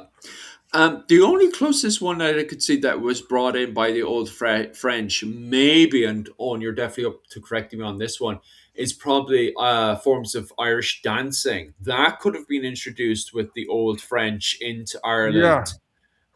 But I can't see hurling, especially hurling, because of the fact that not only can we see influences in Ireland going back to the Finn cycle and stuff, but also on top of that as well, during the Viking Age, I'm pretty sure it's the other way around because of the fact that it's not until we have the Gaul Gael, the Hiberno Scandinavian influences that are going over from Ireland up to Iceland that we start to see a form of hurling start to emerge in Iceland as well. And it's only played within, well, I wouldn't, well, it probably goes out throughout the all of Iceland really. But it's mostly stories connected to the Gaul Gael. That we can see this kind of similar game. It's basically a stick game, a hurley stick game that appears up around Icelandic area. That's very similar to hurling. I cannot remember what yeah, the name of it is now on on my head. I remember it was in that Viking movie that was out recently where they were playing that game, and I seen it. I was like, Jesus, that looks exactly like hurling. Did a bit of research into it, and it ends up it's stories like Nal Saga, for example, stories like that are connected to this game of hurling that appears in Iceland and then is connected to the wider Scandinavian world. So it definitely seems that it first appears within the likes of the Finn cycle. That gives us an indication that the Irish are definitely playing hurling first, and then it emerged into Iceland and the wider Scandinavian world. But I don't see any documentation of the old French playing hurling until 1366. So even on top of that, I would definitely disagree of the Normans Yeah, bringing hurling over with them for sure. Because I even in France, I don't know any clues or indication of the French or English playing hurling throughout the entirety of the medieval period. yeah. That, to be honest, it's the first time in my life that I've seen someone questioning the Irish origins of hurling. Don't get And me wrong, you should question everything, like, but yeah, I just think yeah, that one's yeah, but like, definitely but out there, like, I'm going to look it up afterwards. But I'm fair yeah, it was there, and like the GAA was founded around 1888 or something, I think. But like yeah, they were codifying something that already existed. yeah, Um, the question I find most interesting is like Gaelic football is everywhere, but mm, hurling is only in basically half of the country. yeah. At a Oh, senior that's level. interesting stuff. Why? Yeah, yeah, yeah. Like why? And then even in Cork, if you go into Cork, I think Dennis has gone because he knows all these details. If you go into Cork, Mm, hurling is really strong in some places. I think in East yeah, Cork, mm, and that song Killa has now yeah, that it like it's about 3 years old. It's a new classic, and it's mm, East Cork. It's a big hurling place. Other places, no. Limerick is Limerick, mm. Tipperary, Kilkenny are huge in hurling, but like Donegal, I don't not even sure if they do hurling up there. Yeah. It's a funny question. It's a funny question. I Hello. think, Bye. Um, yeah, I the think this one's question, an interesting there. We're just someone's gonna, asking the question is there because the strongest hurling counties are the Norman counties. I Uh, wanted to. Can I just? Limerick County, okay, you County Limerick, yes. Clare, no. I'm trying to think who else is big at hurling. mm, Antrim, I know Antrim and Down is. I'm not sure about Tyrone. yeah, I think I'm going to have to check that. I think I'm going to yeah, have to yeah. check. And Ba, ba, like ba, ba, ba. Kilkenny, Limerick, Cork are Mm. okay. I'm at risk of causing a new civil war by saying this. I think, but they are. Well, Cork is the greatest hurling team on the what was it, the island of Ireland. That's always been the Yeah, case, and that's always been fact. But I I'm would say neither that's more of, agreeing. what's that? I'm neither agreeing or disagreeing. Well, it's just a But fact, to be honest. Go on. okay, I think Fanula has just typed in Kilkenny, and Stephen has just said check the hurling stats. Claire question mark. But like Cork was very mixed. You had lots of Irish there and Mm, and some Norman things. Clare Clare is basically O'Brien's. yeah. Kilkenny again, it's mixed. Yeah. Um, Well, Cork is very much dominated by the McCarthy. It's always the McCarthy families and stuff that pretty much dominate that side yeah, of things. I'm going to continue to ignore Mihal because Mihal's been there in the background going, I have something to say. I have something to say. And I'm like, Mihal, I thought your voice has gone to hell. You're suddenly Yeah, back well, with we're not going to enthusiasm drink. when it's a game of hurling going on. What's going on here? What do Well, you have to add in? actually, no, I'll say like hurling is definitely the best sport. Like, Yeah. I can only really speak for Ulster, but Antrim is definitely the biggest county Mm, for in Ulster, and Tyrone is more Gaelic football rather than hurling. You get some. There's quite a few clubs my wee boys play for.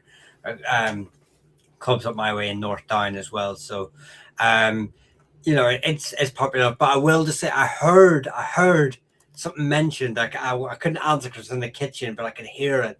I don't know if you answered. Did you reply to the answer on the you were saying about the grave slab in no, I Donegal? think Owen was talking slightly about it. I yeah, but I want you couldn't to remember expand where on it that one, though. was. There Yeah, is a so great slab at a hurley. Yeah, I know this because it's my symbol for Clans and Dynasties. It's the gravestone of Magnus MacGarston, who is a 14th century Gaul Gael, and the gravestone was carved. It says on the gravestone, carved by Fergus MacAllan. Mm, Um, so it's a 40. So they believe he has more ties with the Isle of Man in Scotland. mm, Um, he's definitely a Gaul Gael. Like I says, 14th century. So, but yeah, it's Hurley is. They believe it's just a multiple mini sort of backwards and forwards from Scotland. And Ireland, and obviously amongst the the Norse world as well. It's a stick and a ball game isn't synonymous with just Ireland and Scotland and the yeah. Isles. It, The stick and ball games all over Europe that are very similar in their um, early history. So there will have been a lot of backwards and forwards with that. it's funny how it does pick up though. With the Gaul Gael, how the Gaul Gael, the Scandinavians that settled into Ireland and married local Irish women, how they picked up hurling so quick is very interesting in itself. It's definitely some more work people should definitely go into. There's this other family as well over in your TikTok. That woman's been waiting patiently. Um, Durkin. Do you know anything about Durkin, lads? I'll put in the spelling there for you guys because she's been asking there for a good bit on the Durkins. To be honest with you, I haven't heard too much about the Durkins. Do you know anything about them, Owen, or anything? Just a few politicians from Kildare and a poet. There wasn't. Yeah. um, I must say it's not ringing any bell. Normally, what I say to people, if I don't know it, or at Mm, least like a variation of it, yeah. um, then it's probably come across from either England. I know a lot of Scottish surnames, but they're Yeah. Highland surnames. So if they're not from the Highlands, I'm trying to think, like maybe like O'Duracon. Mm. That's I'm trying to. actually. I'm I trying to work I just backwards. I We're just going there. looked it up, and Mm, okay, Durkin with a K is an alternative version of with Durkin with a C, and it's mm. either U Duracon or Mac Duracon. So you're on the right track there. I'm on the right path here. Yeah, because I have to try and find other variations of my brain before but like I say, I know Durkin is so I'll just go for it first. So the Durkin will be an English surname as well. I'm not sure of Mm. it. I don't think, like I say, any spelling variations, they're all interchangeable, but I'm not sure Durkin in it's like DERKIN would be like a normal way for um, like the English branch of it. So the Odoricons are from Sligo Mm. um, area. So part of the, yeah, I believe they're part of the, they're actually part of the, who in Sligo? The O'Haras. The Odoricons are a branch of the O'Haras. I Mm. don't. I'm pretty sure there's more branches in. They may have gone to Antrim with the O'Haras. The O'Haras split into two branches, and one went to Antrim. So you Mm. may find the a branch in Antrim as well if they've split after the Duracon surname has existed. So Yeah. obviously, if they split before, if the O'Hara split to Antrim and Sligo, um, and the name didn't exist at that time. I don't know when the eponym came about and when the surname was created. Mm. Um, uh, but if they split off, you may find some in Antrim are part of that. But then again, I'm not aware of how connected the O'Haras of Sligo and the O'Haras of Antrim are. So there could have been continuous movement. Um, so, but you're looking Sligo Mayo if they were because they're a branch of the O'Haras. But and then you'll probably find a few like Owen said in sort of English held areas and like Tipperary and stuff like that. So that's the O'Duracons. So if they definitely, Owen says it's definitely a variation of O'Duracon. So that's, if that's true, then they're a branch of the O'Haras. Aye, Duracor of Mayo Branch. Oh, that's interesting. Um, because there's what was it called? If you go into the old Google machine, it pops up that there is, where was I? The origins of them are up in around the Mayo Sligo area, which is interesting because that's where my mother's family's from as well. My mother's family is actually up around Sligo, but she's a Quinn, and what was it? The Quins up around the Sligo area. They reckon is related to Con of the Hundred Battles. I don't know if that's the same with Duracon as well, if they have relations going back there. Who's the dominant king group? Actually, this is a question there. It's the O'Reillys that are the dominant king group up around the Sligo region, isn't it?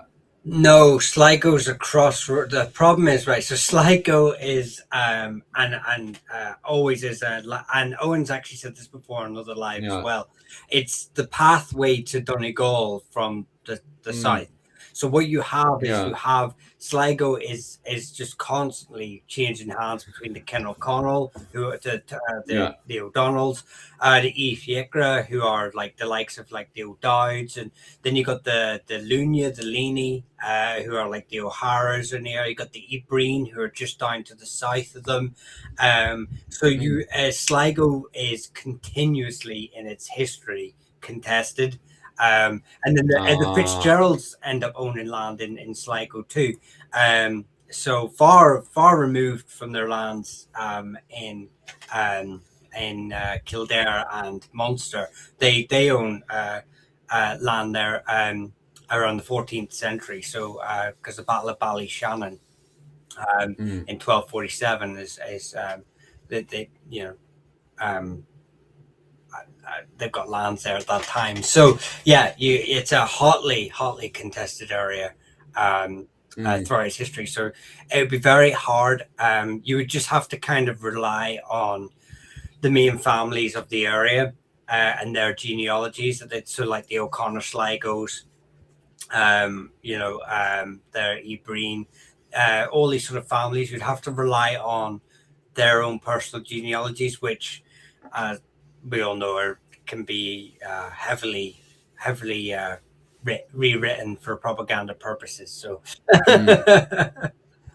For sure. I That would just explain a lot. I think the fact just that in area is relation to constantly contested. just in Go on there. relation to Sligo, because it was important and because it Mm, was between different much more powerful lordships, especially Tyrconnell. mm, Um, yeah. it's like you have as Michal was saying, it changes a lot because the Mm, O'Donnells, they always wanted to push downwards into Connacht. They always claimed lordship over Connacht, which is why you find in the Nine Years' War, you find Reggie O'Donnell raiding down as far mm, as Thomond, as Clare. And mm, pretty soon, he moved into Sligo very quickly. Sligo town gets burnt, and the Sligo Abbey and the cows, they get burnt, ruined a lot, because O'Donnell is wanting it. The English are trying to hold it against him. The the Battle of the Curlew Mountains actually occurred because I think Granuail's son, what's his name? He was a Burke, mm, Nalong, Tibbet Nalong. I think he was being besieged in Sligo, yeah. and the English were going to try and rescue him, and they became a cropper. Mm, And like O'Rourke at times would have pushed into Sligo. The various Burkes in Mayo would have pushed into Sligo. So it's kind of between everybody, and always getting other bigger lords are always interested in it. mm. Fascinating stuff. I would And just ask the go on. language again. A question I'd never heard of. Nick Gillavihel, or Vickle, Nicola Vickle. Did you ever hear the theory that the Manx language is the lost Irish dialect of Leinster? Um, I never heard that theory. To me, Manx is the same as like the Irish language Yeah. in and Scots Gaelic is slightly different. And you had a former Gaelic in Manx in the Mm. Isle of Man. I wouldn't say it's the lost dialect of Leinster, and It's kind of it weird would how have. he says it. Like, go Yeah, on. I am But sure it was its own dialect of Gaelic, its own. Yeah. You could even call it its own language because, like, when did Latin turn into French, into Spanish, into Portuguese, into Italian? So, Mm. and Manx, I'm sure it had a lot of Norse words because like the Isle of Man was a very very important place for the Norse, and there would Mm. have been a lot of them there. It would have picked up Norse words, Yeah. I and will probably some. say there is a lost dialect of Manx Ulster Irish on Mm. the arts around the area of Lecale, Arts Peninsula. So around between Downpatrick, Portaferry, on the Arts Peninsula, there is a lot of there's a few Irish surnames in that area, native Irish surnames that are Mm. due to the translation imply a Manx sort of link. So, Mm. and in some of the locations. So, obviously, that dialect has gone because it was very small area, and that area was heavily, sort of colonized by the Savages, who are a Norman family, and then, other families came afterwards, like the Wards and stuff. But yeah, so there are these small dialects that do exist all over Ireland, the Gaelic speaking world. I'm glad to see you're being very very strong, very nationalistic. There, you said the Arts Peninsula was colonized by savages. Whose name happened to be Savage? Uh, Actually, where did you know how we get the word vandal from the Vandals? Obviously, during mm. their rampage across the world. I have to. I've never looked at if the savage has anything to do with savages or has had any implication to it in the English language. That would be No, interesting to see.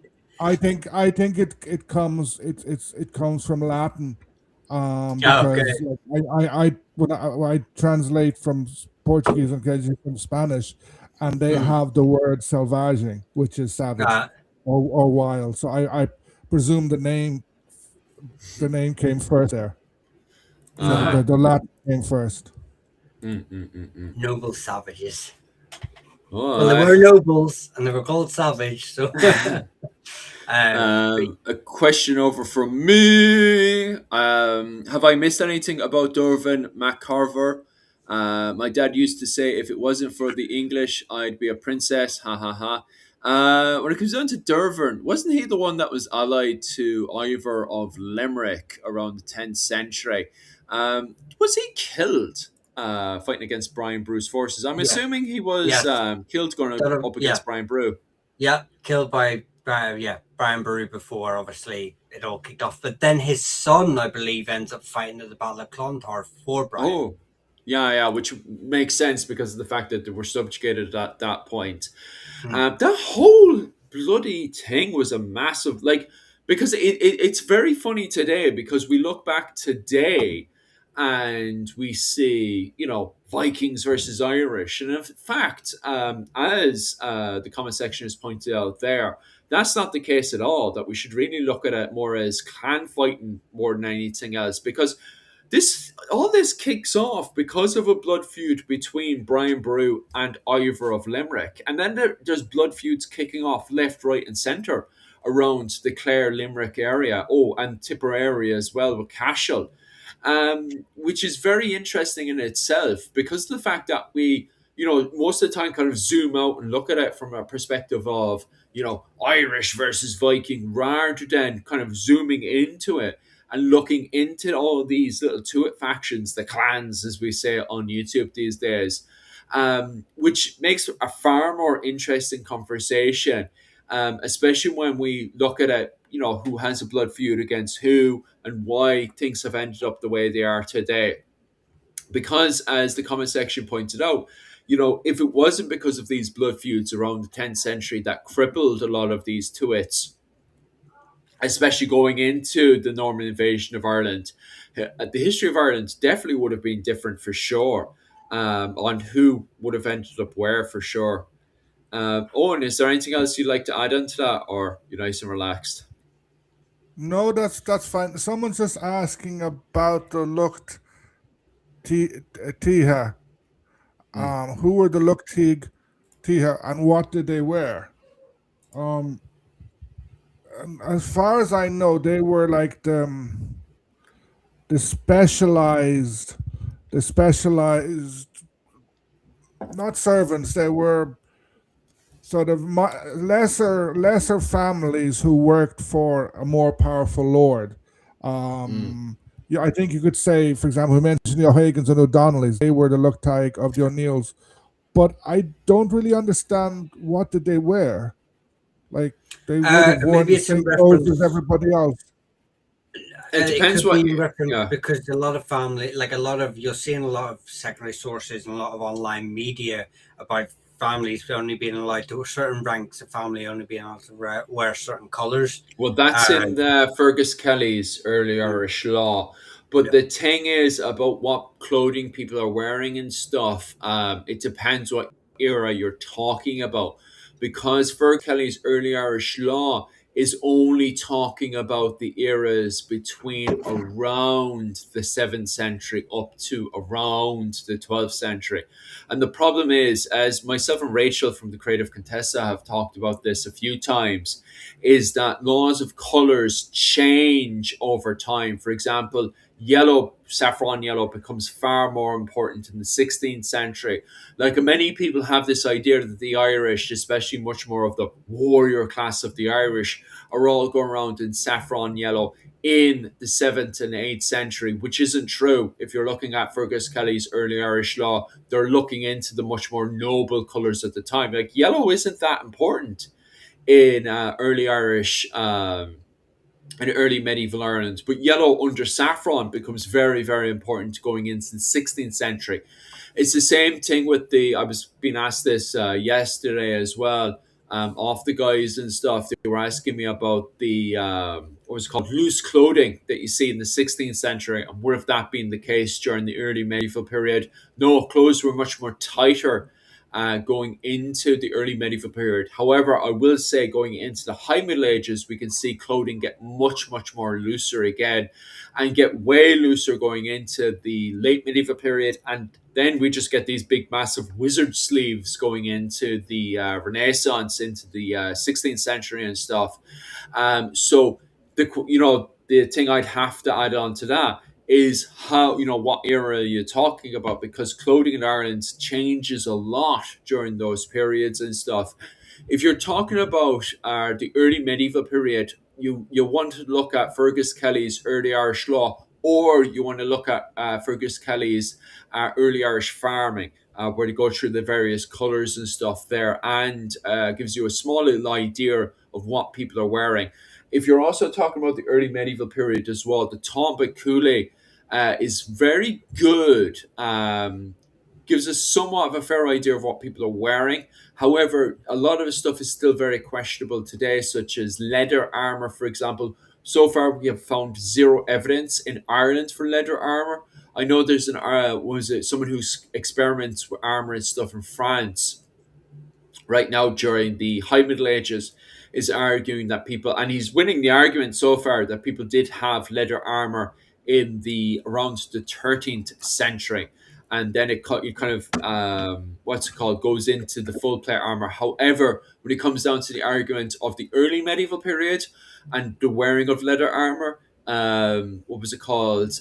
It's very, very debatable, because although it's documented in Tomba Cooley, so far we have found zero evidence of leather armor in what was it called, Ireland, during those periods from the 7th century all the way up to the 11th century.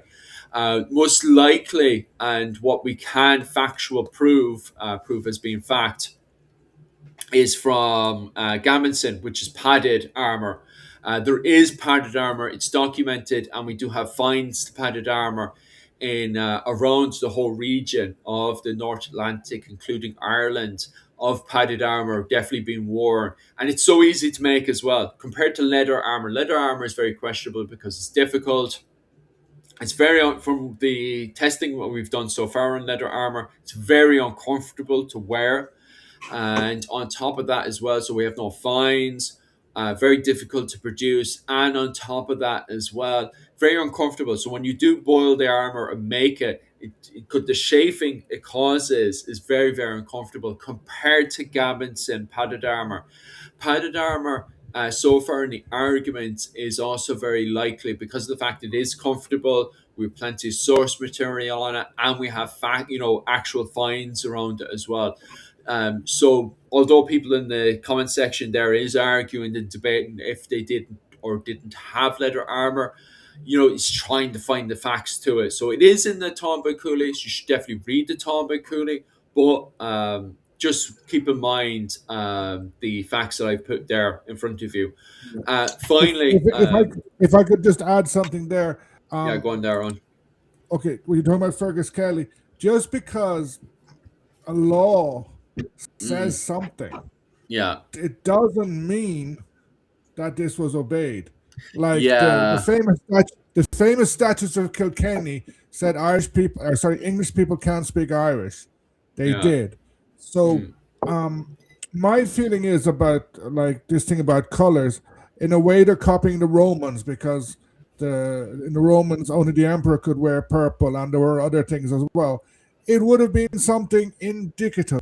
Whether it would have happened or not, we don't know. And yeah, I think it's very important to point out that things change. Like sort yeah, of look at look at clothing at the moment. Look at yeah, clothing in the 1960s, the yeah, 1950s, the 1980s, 1990s. Every decade, it's very different.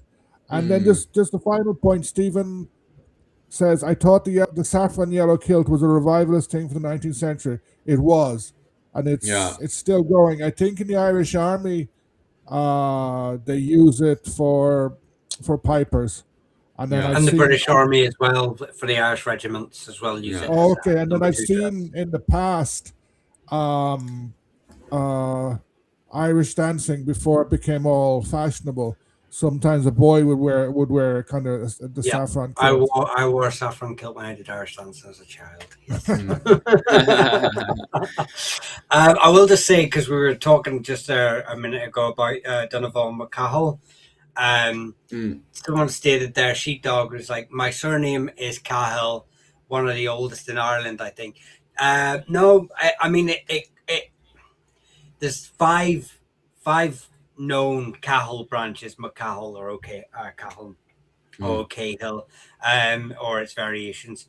There's five now, so automatically you've got five different origin points and five different dates from which the earliest mentions of the Cahills are the O'Nocta Lochlean branch, who mm, are down in Kerry before they're replaced by the O'Donohues.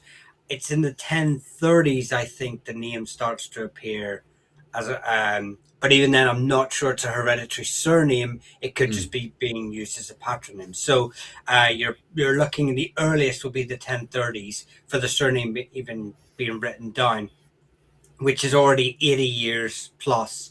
But it's smack bang in the time period where surnames are starting in Ireland. So mm, it's possibly one of the main group, but we've already got, by this stage, we've already got the O'Cannons, we've already got the O'Clearys, and a few others.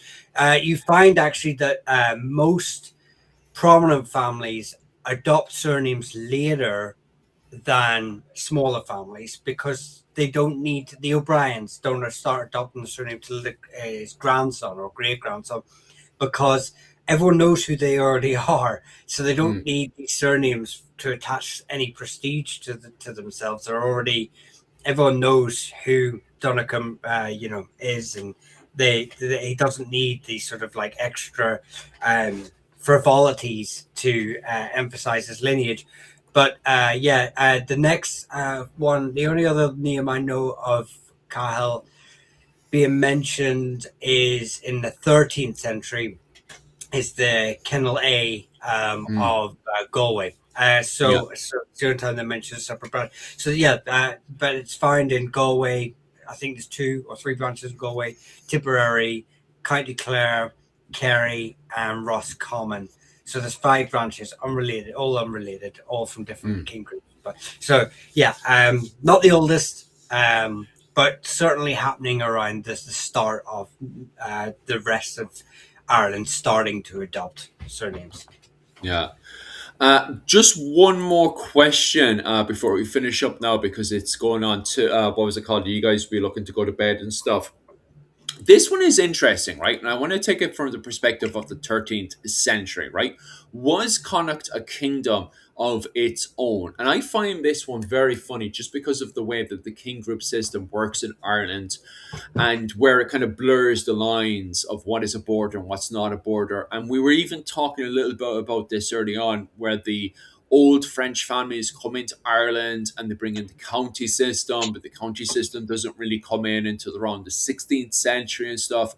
So going into the 13th century, where I start to see his story. Now, I still have to go through the annals for this, and I've got a class for this for tomorrow and stuff. But regardless, when I've been going through other historians and stuff, they constantly talking about the 13th century, when you have the old French fighting the men of Connacht, in particular, the De Burghs under the lordship of Ireland, are fighting the O'Connors. They constantly turn around and refer to the realm of the O'Connors as the kingdom of Connacht, right? To my understanding, what the hell is a blasted kingdom? Because when people are thinking of kingdoms, they're thinking of a centralized realm that has a king at the top of it, and then we have all these nobles under it. And I don't think that's how medieval Ireland operated. To my understanding, it's the king group that's tied together through fosterage, hostage, and adoption and stuff, which blurs the line of the realm of the Gaelic during this period. So, and I find it very strange that you have, quote unquote, the Kingdom of Connacht, and then you have the Kingdom of Tyrone with the O'Neills and stuff during this period.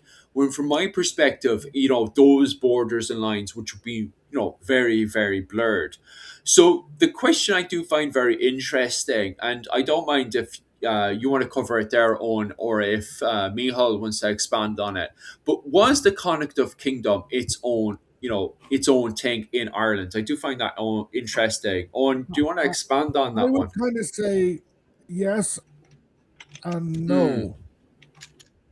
It was a provincial kingdom, yeah, and you can see in Gaelic history, in Gaelic mythology, such the Clonbog Culia, Maeve, yeah, Queen of Connacht. Um, mm, and then if you look at archaeology, you have Tara, you have Cashel, Rathcrowan in Connacht, Owen Maca in mm, Ulster. So all of these were sites that well predated Gaelic Ireland. mm, They go back much further. They go back to the yeah, Bronze Age, if not further. mm, But to the Gaelic Irish, they were important. They were important symbolically, and they became the mythological um, capitals of these provinces. Now, mm, most of the provinces were more of an like the kingship of the provinces was more of an aspiration, sort of, and it moved sort of because in Ulster, what is now Ulster, the Ullid get pushed aside by the O'Neills, but the mm, O'Neills for a long time they use Ilach, Aileach. yeah, They only kind of make a semi claim towards Ulster after the Normans. mm, Um, but then I think once you have English language sources or later medieval sources, it's because the Normans are they don't know the background. They don't know that traditionally there were the five provinces, and Mm, if you look at it, you can actually probably find more. But they're looking at the powerful groups. Tyrone was always powerful under from when the Normans came in until 1603. Uh, mm, Connacht, because they're not, I think probably they're not exactly it's sure of who they're fighting in a way. The yeah. O'Connors would have, when they the Normans came in, the O'Connors would have claimed kingship of Connacht. Mm, Leinster goes back quite a bit, like sort of one of the reasons, the trigger in a way of Clontarf was a rebellion by the King of Leinster. yeah. Um, but that Leinster is a much smaller Leinster. It doesn't include Mm, Dublin. It doesn't include Meath. yeah. And then Munster itself breaks up. Mm, Like Desmua, the west. West. You have Thomond, which is, I think Thomond is south. Is it south? Oh no, sorry. Thomond is West Munster and Desmond is South Munster. mm, Especially after the Normans come in. So it's, yes, there was a kingdom of Connacht, but it's more complicated. mm, Like you, because you have, especially from you have the Burgos becoming the Burkes, and they split into different ones. You have, as we mentioned, I in Sligo, O'Connor, Sligo, O'Rourke, etc. You have the other ones, but that's mm, mm. that's a long-winded way of saying yes and no.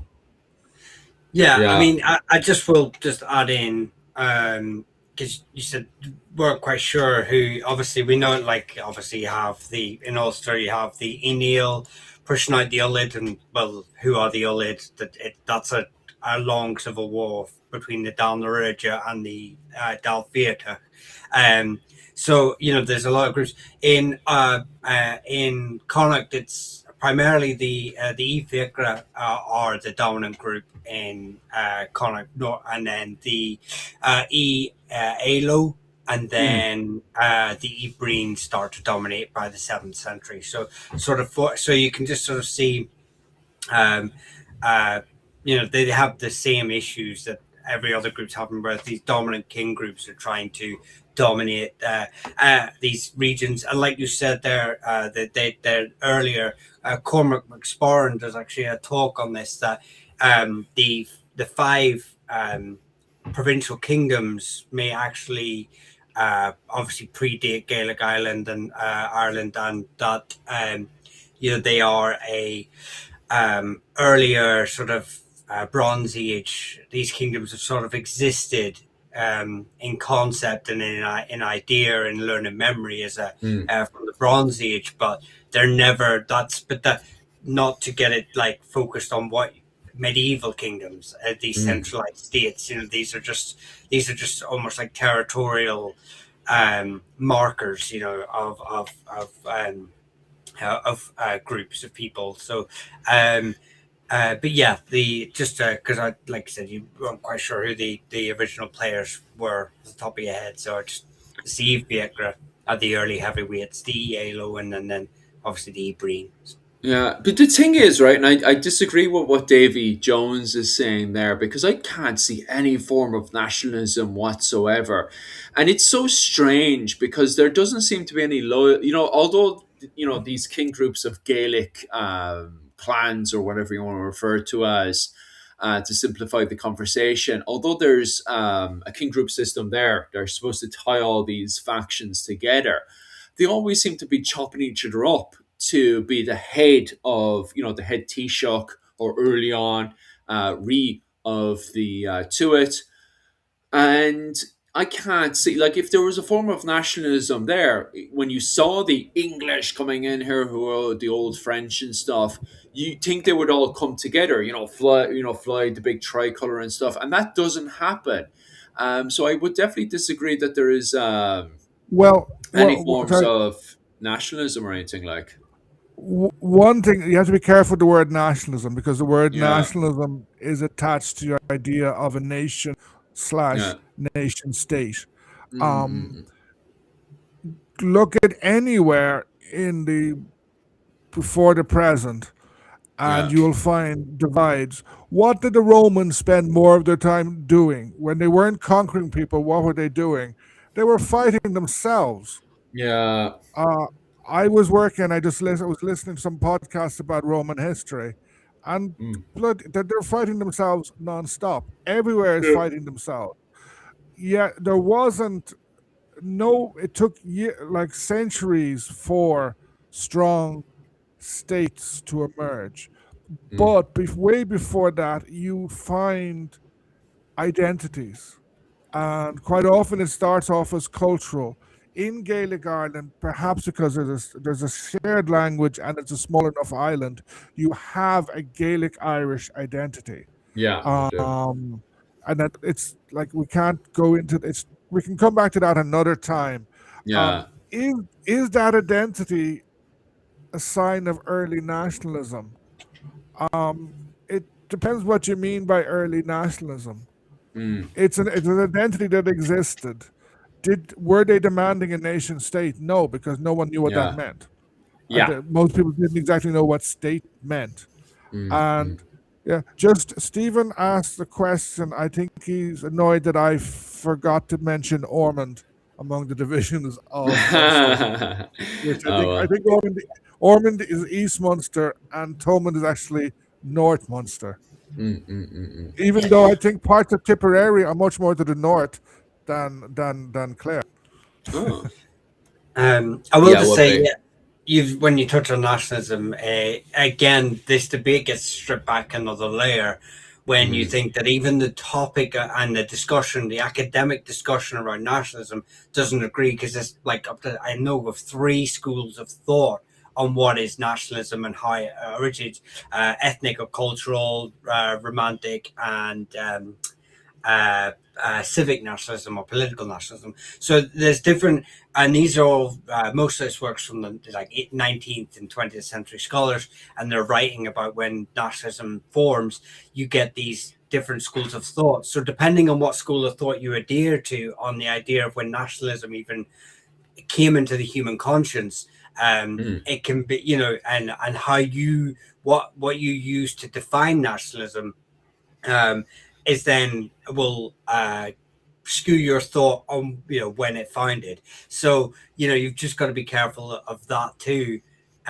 So again, if you're deciding when if there's a nationalist identity, it almost depends on what school of thought you want to and what logic you want to apply to that argument to get the answer that you're looking for. So again, it's not even agreed on in academic circles what really is like nationalism. Or depend well, Yeah. it isn't, it isn't. Yeah. Yeah. Yeah. Okay, right. We could literally talk all day and all night, especially going into much more deeper topics now of nationalism and stuff. But I'll quickly cut off there, guys, before we go too wild. Right, guys, thank you so much for all the support this week. We got a lot of stuff, people saying about us all looking like serial killers. Let me get my phone for next week and I'll test to see if it comes out better and hopefully it will improve the viewership and stuff for you guys, especially who are supporting the channel. If you guys want to support us, try to help us get a new camera and all that kind of stuff. Definitely subscribe to us. There's a big subscription thing over on my channel, Irish Medieval History. You can also go over to my Patreon as well at Irish Medieval History and support me there. Also, on top of that, guys, if you're over at the Patreon as well, you can do classes as well every Sunday night, which is tomorrow night. I do classes on Irish medieval history. Tomorrow, I will be covering the fighting between the De Burghs and the O'Connors during the 13th century. So, if you're interested in any of that, head on over to my Patreon. It's about 20 quid a month for the classes. You can donate wherever you want, it doesn't really matter. Or just have an old nosy as well at Irish Medieval History on Patreon. Or you can click into my channel to have an old nosy. There should be a link to that one. Owen, do you still have that buy me a coffee? And Yeah, how do we get onto that? I have a Buy Me a Coffee account. It's on the bottom of all my videos. Mm, Um, I have a new video. It came out 2 days ago. I've just finished a series on Newgrange and the Newgrange world. So it's Oh, thank you so before much for this. that. So if you want to have a look there, so my buy me a coffee account is there. I think it's buy me a coffee first fast or something like that. But you'll Mm. find it on my channel. And if you could subscribe, eventually I'll get around to either a Patreon or whatever some other way. But at the moment I don't have time. That's grand. And Mihal, how do we support your work, especially to do with all the different families and clans and dynasties of Ireland and the research that you're doing there? I mean, same way as anyone else. Just watch the videos, like the videos, share the videos if you can. Comment below, get the algorithm, tune it through. Uh, as for I have members and super chats, memberships. So if you want to on YouTube and TikTok, I would recommend the YouTube one. They're cheaper. Um, and come along, and I will start up the members only lives again sometime soon. I've got some stuff going on at the minute that I need to get sorted first, but primarily every week I do a members only live, uh, and for my subscribers. So feel free. But the main thing is just watch the videos. It's just fall asleep with it playing. Play the whole video. Just keep watching my videos. Just keep watching them. All right, guys. Thanks very much for all the support, and Philip, just see you before later. you go, can you throw the names of our channels on the chat? I don't have access to the chat. Sort Yeah, of. I think if you just the spelling there, can you get something black or something there so people can see the spelling for your channel? Both. Foras and then the new word Feasa Yeah, happy for his days. fast. And the spelling there for Mihal, you can actually see on the page there as well. Clans and Dynasties, Mihal's I can't channel. even. No, it's all over the place. No, I can't even Yeah, do the rights and lefts are it. effect on it. We'll try and fix that.